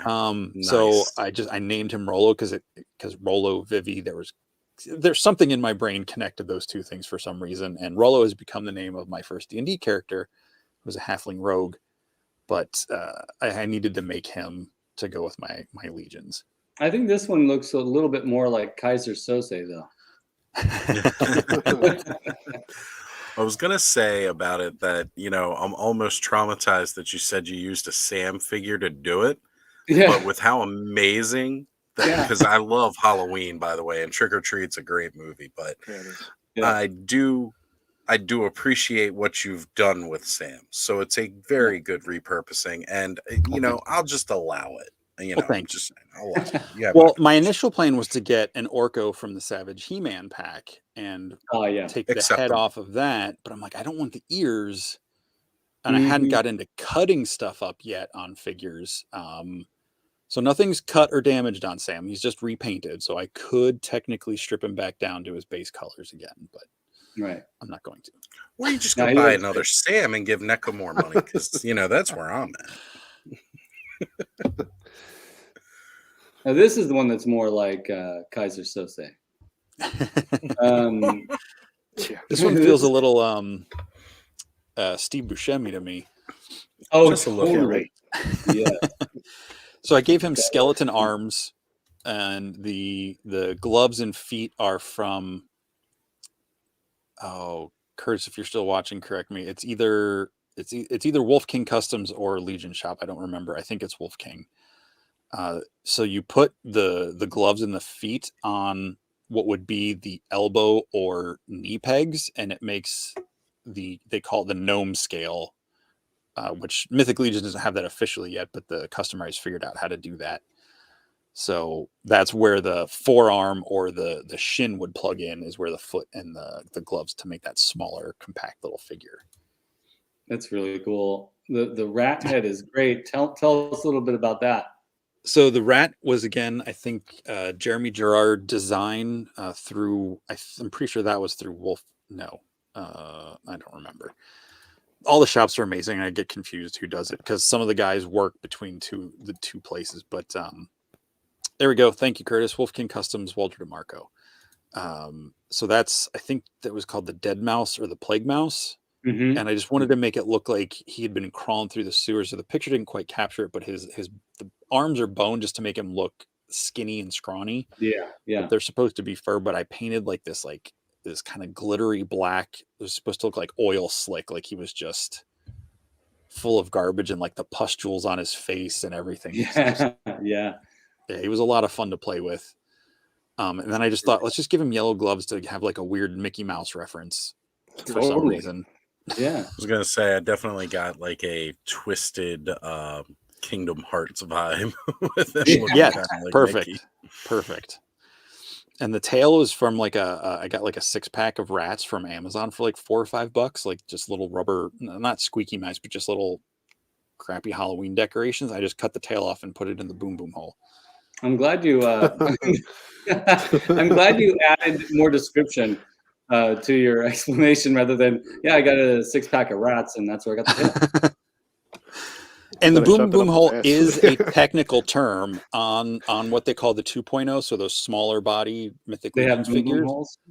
There's a plate on the back in, where the butt would be, that you pull that off, and there's a hole, like a port for tails and different things. See. So they call it the boom boom hole.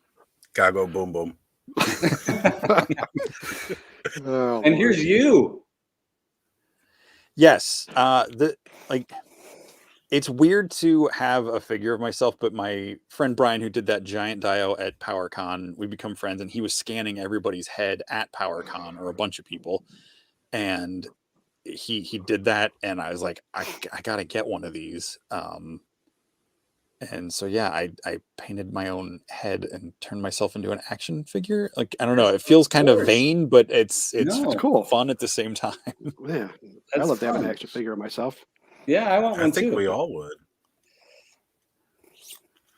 So speaking of 3D printed, Radical Toys is wondering what it costs in general to do a 3D printed 6-inch figure.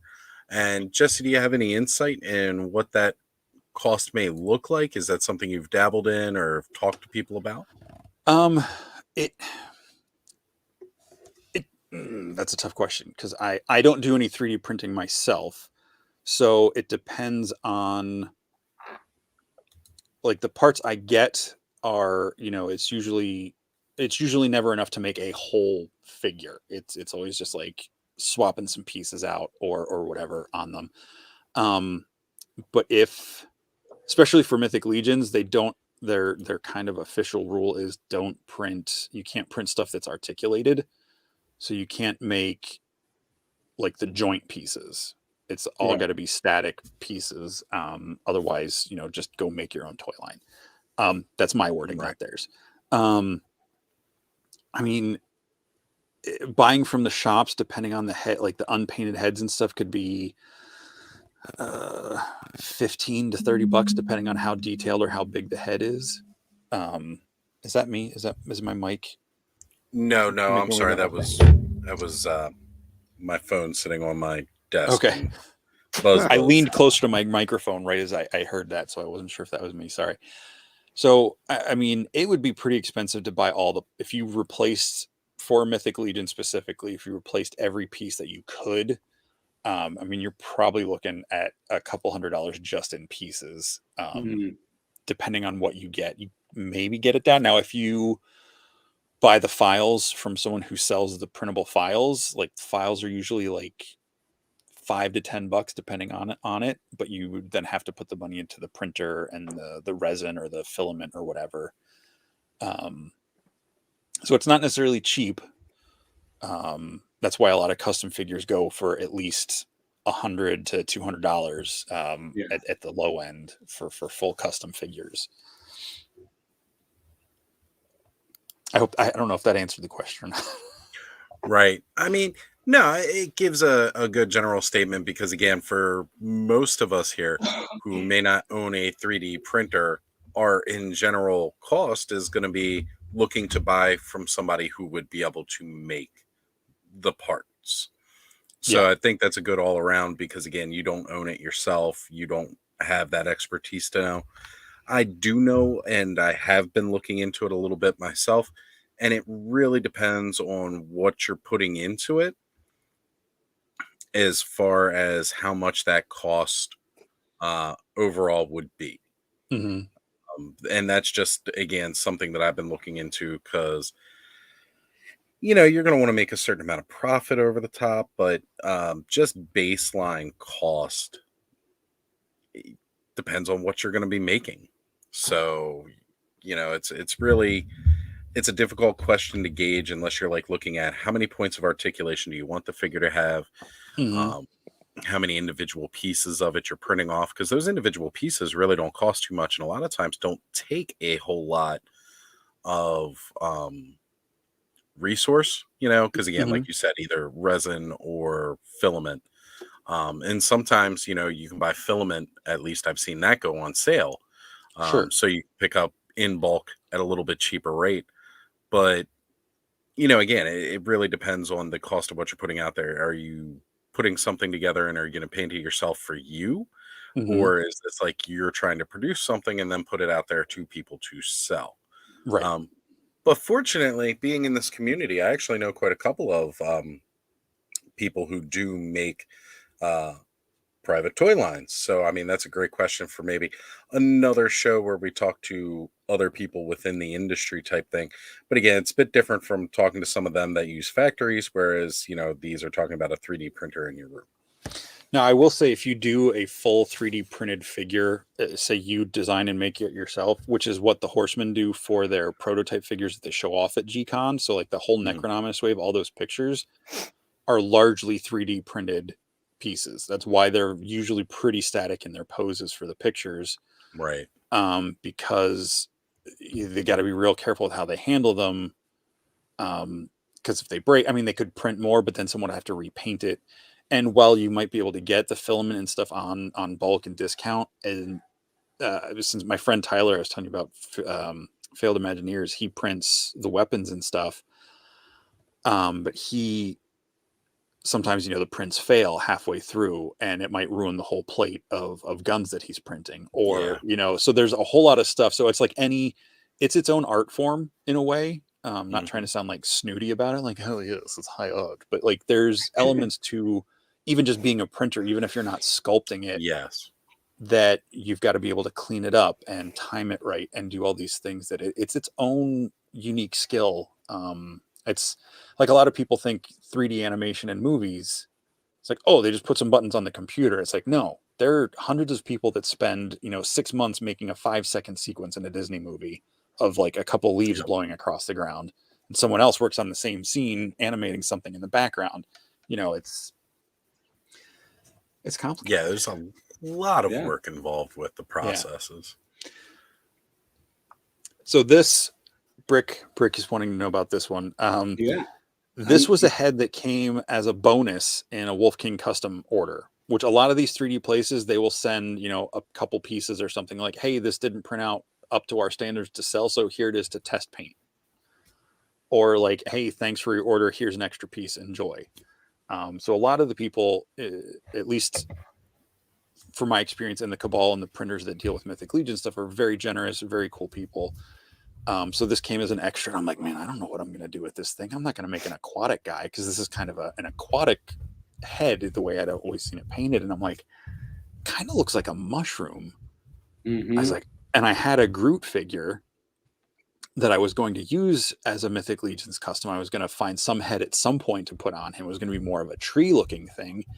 And I saw this, I was like, I'm going to make this like a tree that's a fungus guy that's taken over this tree. I can't remember the fun name I gave him, and those mushrooms on him are from a D&D miniature set. I just cut. It was like, I know what you named it. You named this guy Fun Guy. So this past weekend at Legion's class, we definitely had a thing running about how many people I was losing as subscribers because of all the terrible bad bone jokes, and I think Skelly just lost 5. I just lost 5.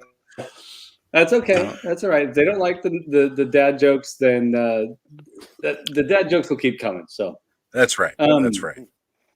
So you got the. Sorry to interrupt you. You got the additional blooms there from where again? So they were the D&D miniatures. There were like terrain pieces. So there's several different mushrooms, but there was a set that was this yellow. So I tried to match the yellow as close to those as possible, but then I was using like photo references of the actual mushroom. So like the back of it's got like this kind of pink.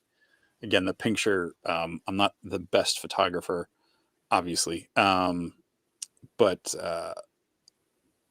I'm trying to find his name. I gave him a fun name based on his Grial Canthorelius, which is a play on type of mushrooms. So Grial Canthorelius.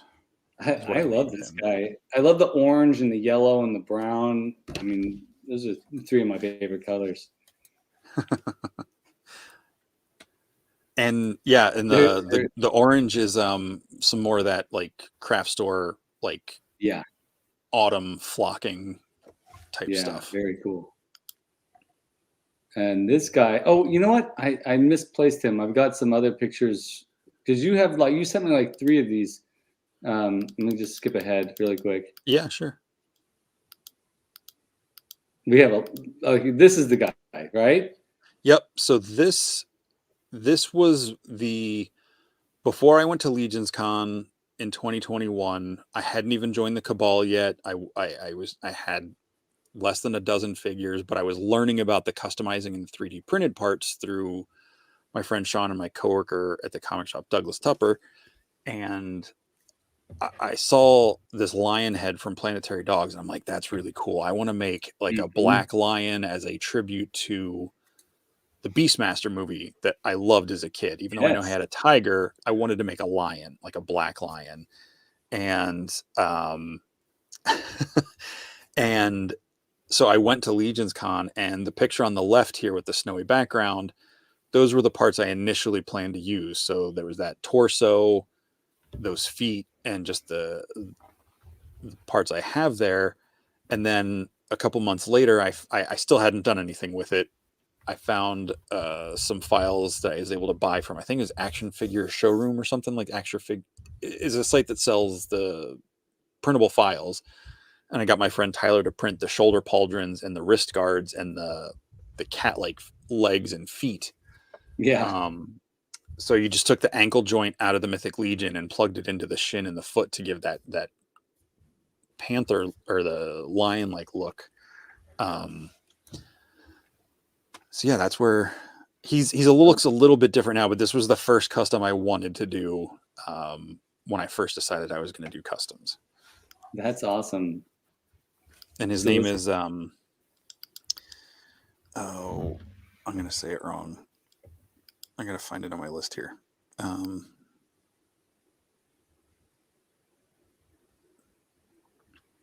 Because what was the guy's name in the movie? It was Dar, right? Yeah, that was the Yes, yeah. So his name is Ruh, R-U-H apostrophe Dar. So Ruh is the tiger. So he's Rudar, the That's awesome. yeah. sounds like it belongs in Masters of the Universe. Totally. Totally. Yeah, there's I the love- more updated version with his spear and his bone sword and everything. So This Curtis guy- is this saying guy you made guys me need. laugh. Yeah. Sorry, go ahead, Alex. I was saying Curtis says you guys need to have a Beastmaster discussion on your show because he loves Heck, that movie. yeah. It's the Absolutely. He-Man movie he deserved, or we've all deserved, instead of the one we got in '87. I got some love for '87 He-Man, as we all know, but Beastmaster was definitely top, and I'd be down to either watch that or join that because I love that movie. We'll talk about it. Absolutely. Bobby, what are your feelings I love about Beastmaster? as well. Oh, I love it. I watched it a lot when I was young, and I had just watched it. I think last year I watched it again. Yeah, I enjoy it a lot. All right. What did you I think love of that the movie.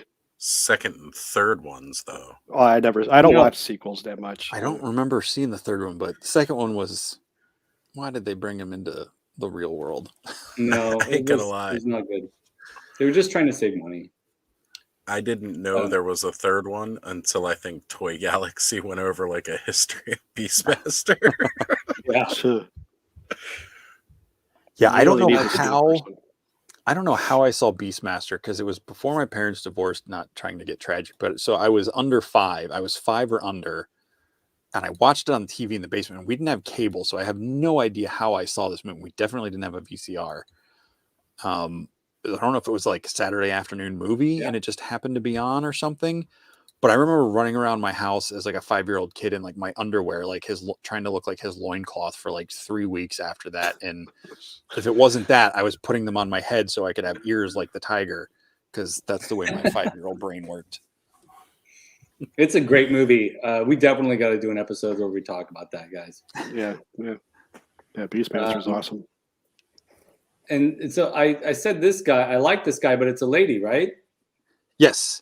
This is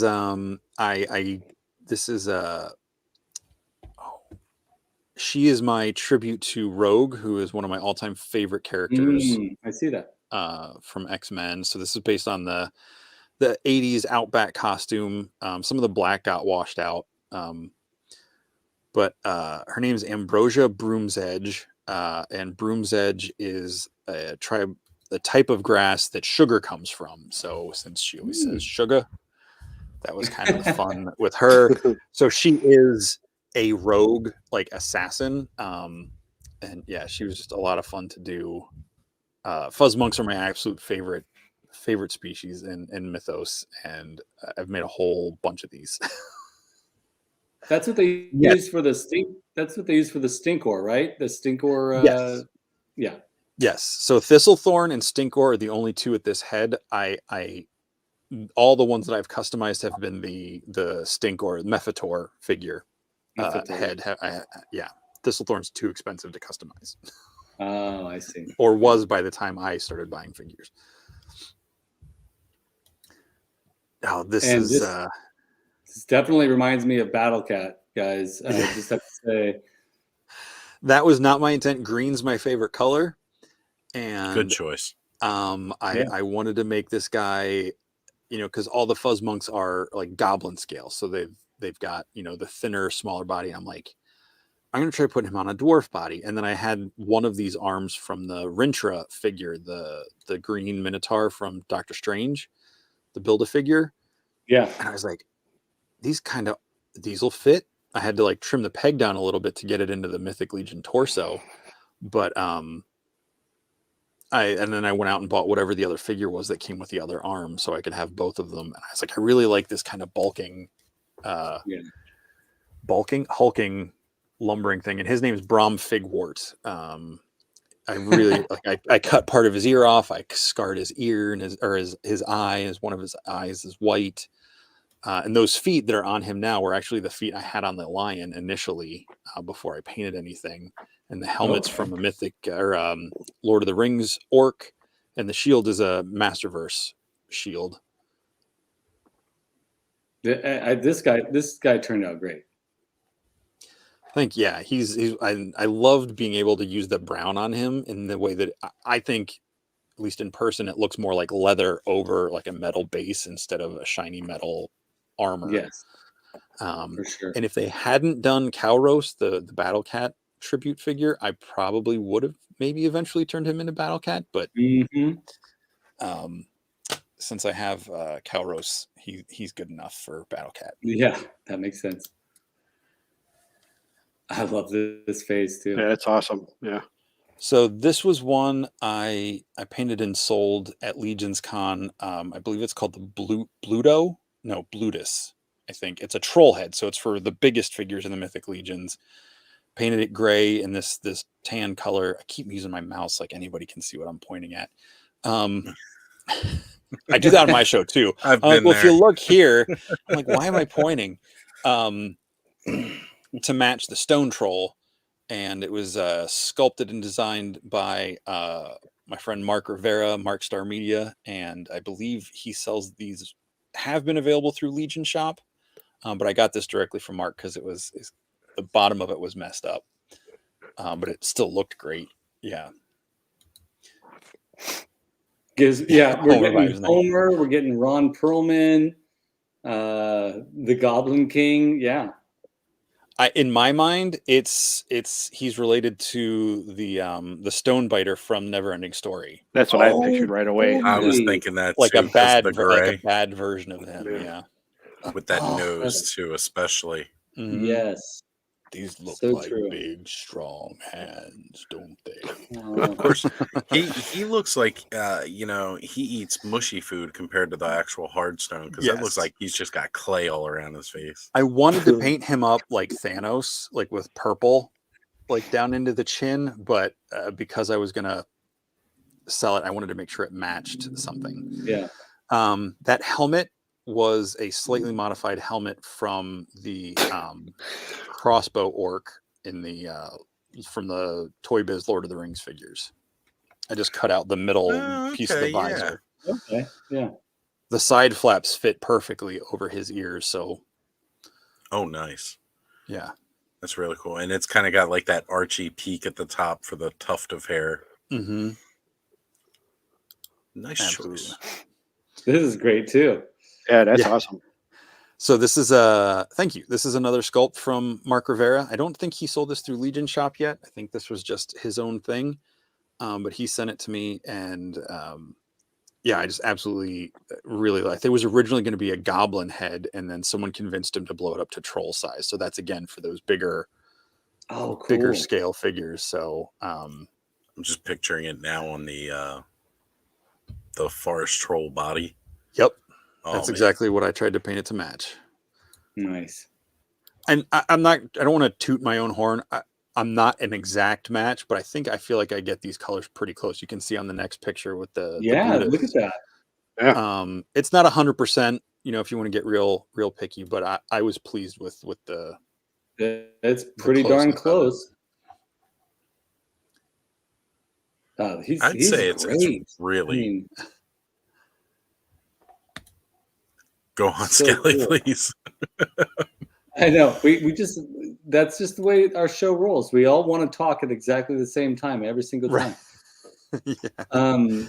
Yeah. Jim Henson looking vibes, Rankin Bass Tolkien for Mhm. sure. Definitely. Oh man, I don't think I had a picture of the Hongo head that Anthony Velez did from Noble Bear.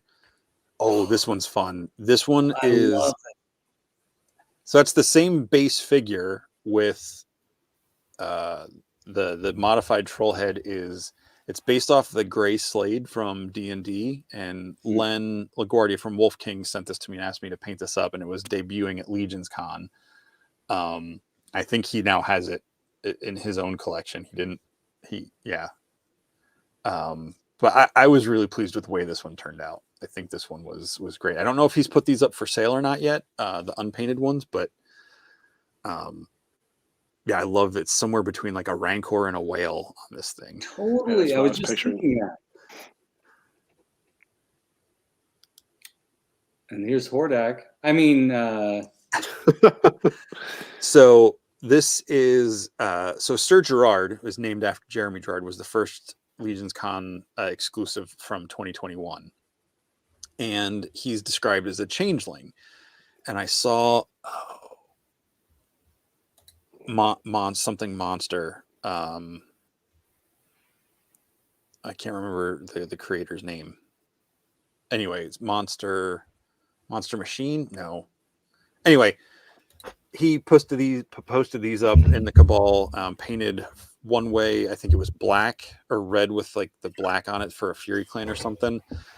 And I got it, and I was like, I want to make this my changeling Sir Gerard, because it made me think with that no nose. It made me think of Zam Wessel from Attack of the Clones, the bounty hunter. Oh yeah, yep. When she reverts from like the human face to her alien face, it kind of reminded me of that. And I thought it would just be fun to have him have like a face that was somewhere in between human and orc or something else, and not just a fully human face, since he's a changeling.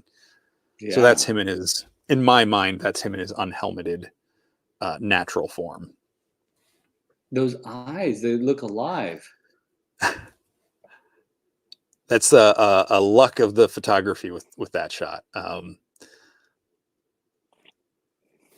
Shadows just falling in the right place. Yeah. Ming's brother-in-law. Thank you, Nolan. Oh, that's hilarious. Totally. Jeremy Wilson. Yes. That's exactly correct, Brick. Monster Machine Creations, Jeremy Wilson. Nice. And now I watched your video when you did the flocking. I believe on these, one of these. That was really cool. I was like stoked you were trying that out. Yeah, it didn't go the way I planned, but it was a lot of fun doing. So yeah, the rabbit head and neck and the mouse face are flocked, and the rabbit's feet are actually flocked too, but I don't think I sent a picture of that. They might set off too many alarms sending feet pictures. So no, it was fun. I just thought, painting is fun. I'm not going to flock everything, but I'll give it a shot. And I watched a tutorial of someone flocking a pop. I think it was the Gossamer from Looney Tunes, the big red monster. I was like, I'll try that. And so yeah, they're fun. They remind me. I wanted to do them because I'd never had them when I was a kid, because I think my mom was like, no, those are girls' toys, you can't have them. They were like Sylvan something or other. They were like little critters, but they were all dressed in like normal clothes.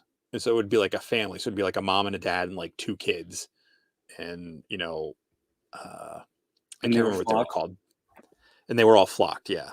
If they needed to be flocked. So yeah. The mouse isn't finished yet, but she's going to be a spellcaster for the Convocation of Basilia, which is kind of like the magic order of the hero side. And the rabbit is going to be trying to decide if I'm going to put him in Army of Leodicius or the Noble Bear. Yeah, the rabbit cool it totally reminds me of Watership Down. There's that sort of like the sculpt really reminds me of the animation from that from that made for TV movie, and then also like the coloration that you added to him really looks like that. Reminds me of that. I think I based him off of Hazel. Oh yeah. From that, I think that's what I used, or I could be wrong, but that's, I think, the character I meant to be referencing. Well, yeah. Even subconsciously, I could see someone, from our age group doing that. And weird thing is, I never read or watched Watership Down until I was in my 30s. So wow. I missed growing up with it, which was probably good. It probably would have traumatized me. Many things I was very easily traumatized as a child. By stuff I watched, like we were talking about Beastmaster, those I think Brick referenced the vampire things that like hugged people and like melted their bodies. Yeah, that sent me running out of the room. The Muppets on Sesame Street, like the aliens that come in out of nowhere, the mope, like that would send me running out of the basement. Freak me out. That's hilarious. This guy is great too. So and now you said you're not a good photographer, but the way you've captured the shadows and the lighting and these pictures maybe the resolution's not you know, high resolution, but the images are great. Like this is great. This almost looks like it could be a painting in a frame. Manhamana. Yeah. Phenomenal. So this, there's a couple figures in Mythic Legions that are hard to get, and I'm not a completionist by any stretch of the means. Any stretch of the mean, whatever. That was correct. But You have I wanted to make this guy. This is my custom iteration of the Orc General Urzak, who is this brutal war leader. So that is the alternate head that came with Bryophytus, the Moss Man figure.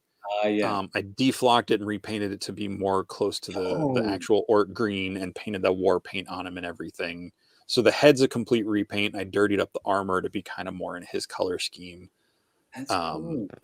And I don't know if I don't know if I sent a picture with his shield, but I like hand painted the faction logo on his shield and everything. How did you deflock? And so for those of you who are watching, maybe that's Sure. something we want to try. So yeah, it's funny that you had the flocked and now the deflocked. So again, I think I watched a YouTube tutorial. I'm like, I have no idea where to start with this. So I think we had 91% isopropyl alcohol at work, because we use that to make our glass cleaning spray. So I just had a plastic cup, filled it, a couple inches with isopropyl alcohol, and dropped that head in it for a couple hours. And, had to scrub it off a little bit. I saw someone do the same thing this week, but they left it in for 24 hours, and they said it mostly just peeled off. Oh, very smoothly. So, but that was, there was no other way to get this head. So yeah. So a bit of a question from Brick here, just asking, generally, how long does it take you to paint a head? I'm going to give you a really horrible answer and say I don't know. When I get in the zone and I'm doing this, like, I lose all track of time. How stressful are they? They're a little stressful. I'm not saying I'm not trying to say I'm the best at painting eyes, but I'm happy where I'm at with eyes. I definitely have room to improve and grow, but they're not as stressful now that I've kind of figured out my technique. Figuring that out was a little harder, but probably a head would probably take, I don't know, from priming it to finish details, and if I seal it, maybe a couple hours, depending on how complicated the sculpt is. So like one of these, like the rat that troll is holding, like the rat head would probably take, that would go much faster, as opposed to like a human face, or a face that's got like a face inside of armor. And there's a lot of things, because then I got to like touch up the little parts that, like, where the paint splashes from like the flesh tone onto the armor or whatever. Right. And this is that shield you were talking about earlier. Yes. Yeah. So some of the leaders of the factions have like their symbol on the shield. And again, this guy goes for easily, I want to say probably $200 to $300. But like I had this version of him, he's supposed to have armored legs and armored arms. At the time, I didn't have spare versions of that stuff. So when I did him, I was like, all right, this is earlier in his career. He's not fully armored up. But I wanted to do that shield. So I just looked at the pictures on the Source Horseman of his shield and tried to mimic it, drew it on in pencil, and then went in and painted it. And it turned out good. Thank you. So this was the first Fuzz Monk I customized. I wanted to make a girl one because I saw Eric Borys, aka Zombie 13, is a really, really amazing customizer and painter in the Mythic Legions community. He put the female torso on a body with the Mephitor, the Stinkor head, and I forget what he called her. I was like, oh my gosh, that's brilliant. That's a way to make a female Fuzz Monk. And I had to do it. So this was my take to be a companion to Thistlethorn. Nice. So that's why she's got the more natural looking colors, as opposed to all my other ones are more There was a joke about Care Bears in one of my something. So I was like, I'm just going to lean into that. So I just made like the whole rainbow spectrum of Fuzzmonks. That's great. Do they all have like little charms on their bellies? They don't. Well, I don't know. They're all covered, so maybe underneath their armor. Yeah, they might. Ooh, something for the imagination. Exactly. So yeah, the figure on the left there was the base figure, and then the green and gold on the right was the finalized version. I really like the green and gold. Just Yeah, it is. pops. It's cool. Thank you. And here are the images we saw earlier. A close up of the lion's face. I just love how fierce it looks. Yeah. So this is a Sabadom from Planetary Dogs. Like I mean, everybody that does 3D printing and sculpting and everything, these customizers that do this stuff are all amazing. But every time I see one of the sculpt, like I just want to buy every single thing on almost every single thing on the Planetary Dog, especially if it's animal or creature related. Right. Yes, critters rule. Yeah, so those were all the painted heads I took to Legions Con. And other than the green hooded, like Robin Hood Archer head, which I just took a picture to show that I painted it, I do believe I sold all of those. So I did not bring any of those home. Yeah. So I have to ask here, second from the top row and second in from the left, is that a Mr. Sinister style head? No, that was my friend Danny, aka River Swifticon, over on Instagram. He asked, we were working at a trade or something. I wanted to do something for him, I don't remember exactly, but he wanted a what's that guy called from comics? Rai, RAI from the Valiant Comics. He's like a futuristic samurai. Yes. Yeah, I know who you're talking about now. Okay. So that was the head I got, and I showed it to him, and I was like, would this work? And he's like, oh yeah, make that into Rai. So yeah, he's that's what that is. It's cool. These are fantastic. Thank you. I agree. Yeah, from a lot of different studios, different sculptors and everything. So yeah, it's a lot of. I think my personal favorite is the one down on the front row, second from the right, the little gopher looking guy. That one was so much fun to paint. He's very cool. I like the one who's got like the pumpkin helmet. Yeah. Oh yeah. I love pumpkins, so. Yeah, these are all fantastic. The Cthulhu looking one with that has sort of like an odd paint scheme, almost like it almost reminds me of a cat. 100%. It's they call it a Katamari is the name on the Legion shop page. So it is basically like Cat Thulu. So it's kind of got that's hilarious. The tentacles coming off the face. It's got multiple eyes, and I don't think I had finished it at that point. I don't think like the wash and some of the details weren't done, but you got one up there. I was sorry. Go ahead. No, go ahead. I'm sorry. The I sort of totally don't know what I was saying. The tentacles. But no, the color. Yeah, I looked up just like orange tabby cats and used that as a reference for the color base. So it's very cool. Very cool. Bobby, go ahead with what you were going to say. I don't remember now. I forgot. I apologize. I didn't mean to interrupt. Okay. We're all entranced by Jesse's work. I mean, beautiful stuff, Jesse. Thank you very much. That's great. Yeah, John, I was reacting to that one too. I had like a plaster skull as a kid. I think like a cousin or uncle or someone gave it to me, and it had Oz was like nodding his head. It had like a snake running through it, just like that skull. Yep. This little guy down here. That one's from Wolf King Customs.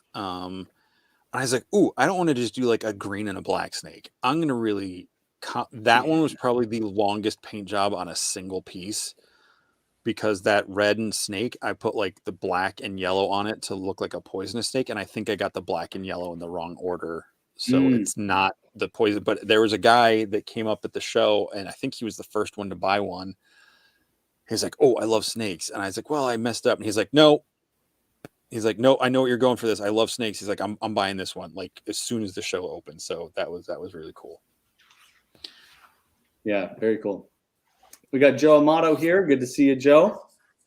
It's not hard to make me lose my train of thought. Hey, I've worked with Jesse. Work with Jesse on a few shows with Legion's class, and yeah, we lose train of thought all the time. That's why we have Brick around to help keep us, Brick and Eldor, and then Sean help keep me and Jesse on track, because we get distracted by pretty things very easily. Yeah. Speaking of pretty things, I wanted to show off Bryophytus. my bryophytus. Yeah, he's great. So Matt Dooch bought some Motu Misfits from me and allowed me to get Bryophytus and Mephitor. I don't have Mephitor out here, but I admire Jesse. I admire your courage in taking off the flocking. I wouldn't want to remove the flocking from this. The flocking on this figure is like spectacular. Oh yes, I only did it to the one head. The rest of that figure is intact as is. I like that figure. Cool. I just wanted the bald head so I could paint it regular orc green. Cool. I was going to say, all you got to do is, play around with it enough, and eventually the flocking will come off on its own. Yeah. So, I mean, it's all a waiting game. It's patience, just patience. Yeah, that's true. So we got to bring this up here. Yeah, he called me the other day, or I called him back, and he was telling me he was going to do this. He bought a Massiver Stratos today, but it's not for what you think. They had 3 there. I was the first one to buy one of them. He paid for a Stratos, is what I take from that. I know what he's doing with them. He told me what he was going to do with them. I'm excited to see. Every time you deflock a Bryophytus, an angel gets its wings. That's hilarious. I thought it was a demon, but okay, we'll go with the angel. No, I don't think Curtis likes the flocking. You don't like the flocking, Curtis? Love the flocking on this. I mean, it comes off every single time I touch it, so I just don't touch it. But it's actually it's beautiful flocking, and the different color greens in there. I mean, it's cool. Mm-hmm. Well, I like that it has that kind of spongy moss feel to it, as opposed to just a little bit of fuzz on really hard plat. There's like a little bit of give, and that's a fun. I mean, I don't pick it up that often, but. So I want to make a new hashtag now that just hashtag Curtis Ackerman doesn't flock around. Oh man, it goes with the Motu Bismol. Yeah, that's right. Right up there with the Motu Bismol. Oh my gosh. Get it. Motu Bismol and right up there with your Blushing Bobby anti-itch cream. Oh, don't bring that up again. Resist the itch. Resist the itch. Anybody's got an itch, I'm not going to scratch it. That's right. Hashtag Joe loves Stratos. There you go. Yep. I know he's going to play with them first. He's going to definitely play with those before he does what he's going to do with them. He's going to have fun. He's going to enjoy it. He's going to take some photos that he won't share with anybody. And it'll be a happy boy for a little while. And then we'll see what happens. If it wasn't the new Eternia version, I would get it. Wow. Do you have something against the new Eternia, or no attachment to it? Okay, I can see that. Nothing against it. I think I could get it and put it in as just the regular Stratos. I think it's that. Yeah. I mean, with the other Masterverse figures, I don't think he looks that different. But I'm also trying to save money, so. Yeah. We're all in the same boat there, trying to save some money. We can't buy everything. Exactly. That's right. I was gonna say So- another really cool Stratos tribute is still available on Big Bad Toy Store with Mythic Legions. Oh, He yeah. looks Oh, yeah. amazing. Xenothon is great. I was able to Xenothon. pick him up at PowerCon. Oh, cool. I love the orc head, which is the same head that you have on Bryophytus there, but it's painted gray with that flesh tone, the cream peach flesh tone, whatever, across the face. Yeah. I think they called them Oraphim, so they're like a type of angel type creature, to justify the wings. But yeah, he's a great figure. I love that gray. Yeah. Second favorite color. Well, Jesse, I mean, thank you so much for coming on. Really love that you shared your work, but especially something that I love, and I know Oz and Bobby, we share sentiments on this. The process and why we do things is really important.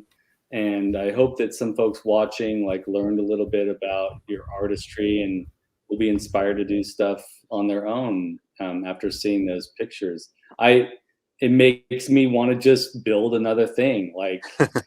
Seeing that styrofoam makes me kind of drooly, gets me real excited to make something. Want to glue some styrofoam, carve some styrofoam, and sift through the trash and make some things. So thank you for being here and talking about it. Oh, Whole absolutely. Another itch to scratch. And I'll say this. I know we're wrapping up. I don't want to get too heavy into this, but I struggle with some mental health stuff, depression, anxiety. I have some mild medication for all that stuff, but getting into the Cabal and the Mythic Legions community and customizing, building the dios and stuff has been a really, I don't know why I struggle saying this. A toy line has changed my life. Mhm.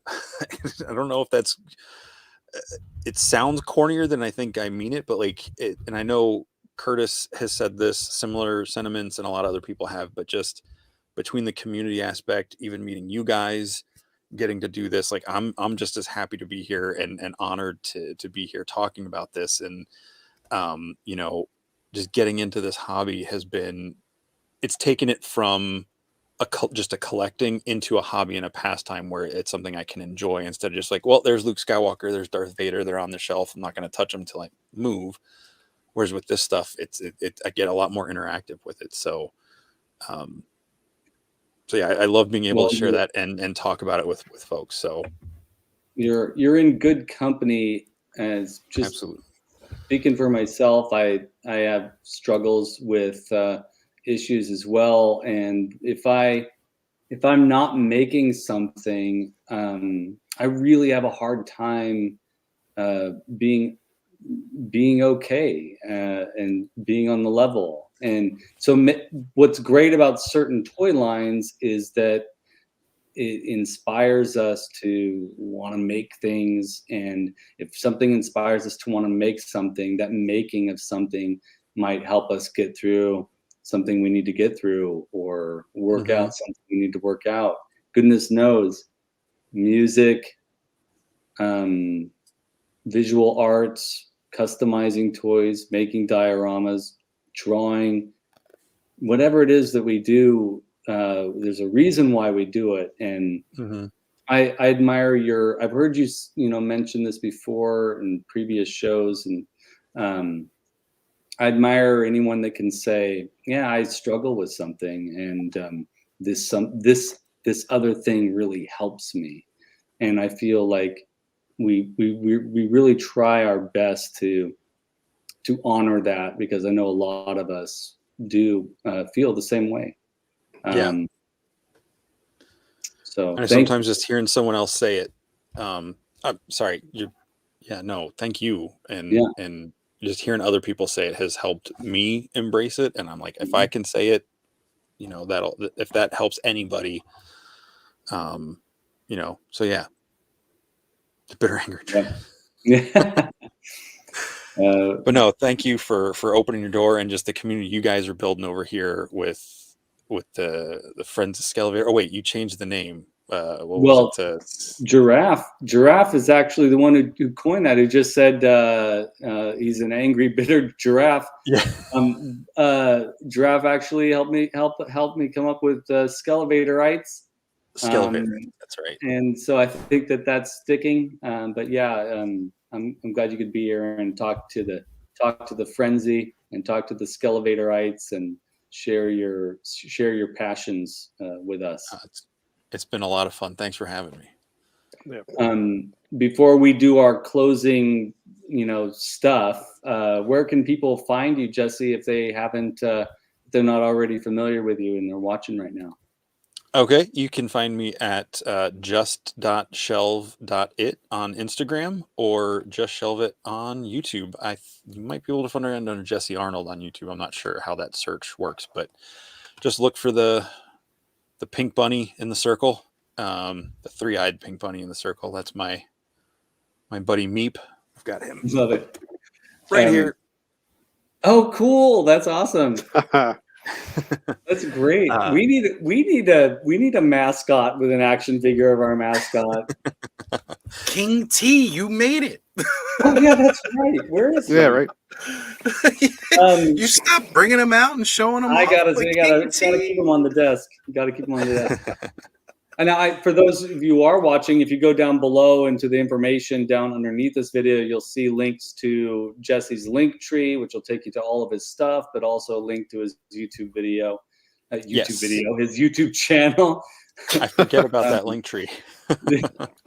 What was that? I forget about the link tree. So yes, thank you for, if you find my Instagram page, you'll find my link that takes you to any of my stuff. So Yeah. Oz, Bobby, any thoughts? Well, let's give Jesse a chance to shout out what he's got going on Sunday night there, since Curtis, we got him bringing it up in the chat. You gotta plug your shows, man. Yeah. Sure. So this week we've got Steve Bisciotti, the Alpha Steve Bisciotti, who's the Furious Four, one of those figures, and one of the hosts of My Wife's Gonna Kill Me. He'll be on Sunday night, 9 p.m. Eastern. For any folks that are free and want to stop by. If not, catch on the replay. Very cool. I'll be watching. I Excellent. was going to say, I'll be there unless Mega J tries to steal me away for another stream, in which case, it depends on what the topic is. If I'll just, have to butt out. I'm sure we'll talk some Motu, because I know Steve likes Motu. It'll be toys in general. I'm sure there'll be some Mythic Legions talk, and who knows what we'll get up to. This past weekend's episode was really fun. Yeah, thank you. That was great. Oz, Bobby, anything you want to send us off with? I don't have anything tonight, I don't believe. Well, I have something. I listened to the last podcast, and you guys and Adam were talking about the Skeletors and the variants. Yeah. I mean, just like, I love that episode. Everybody should be listening to that podcast. Well, I appreciate that. I thank you for that. Yeah, it's great. Now, what's it called, and how can people find it? It's called Power of Eternia. It's just Power of Eternia podcast on YouTube, anywhere you get your podcasts, apps, and all that stuff. So, yeah, find it, folks. It's awesome. I think I know what I'm listening at work tomorrow. Awesome. It's great.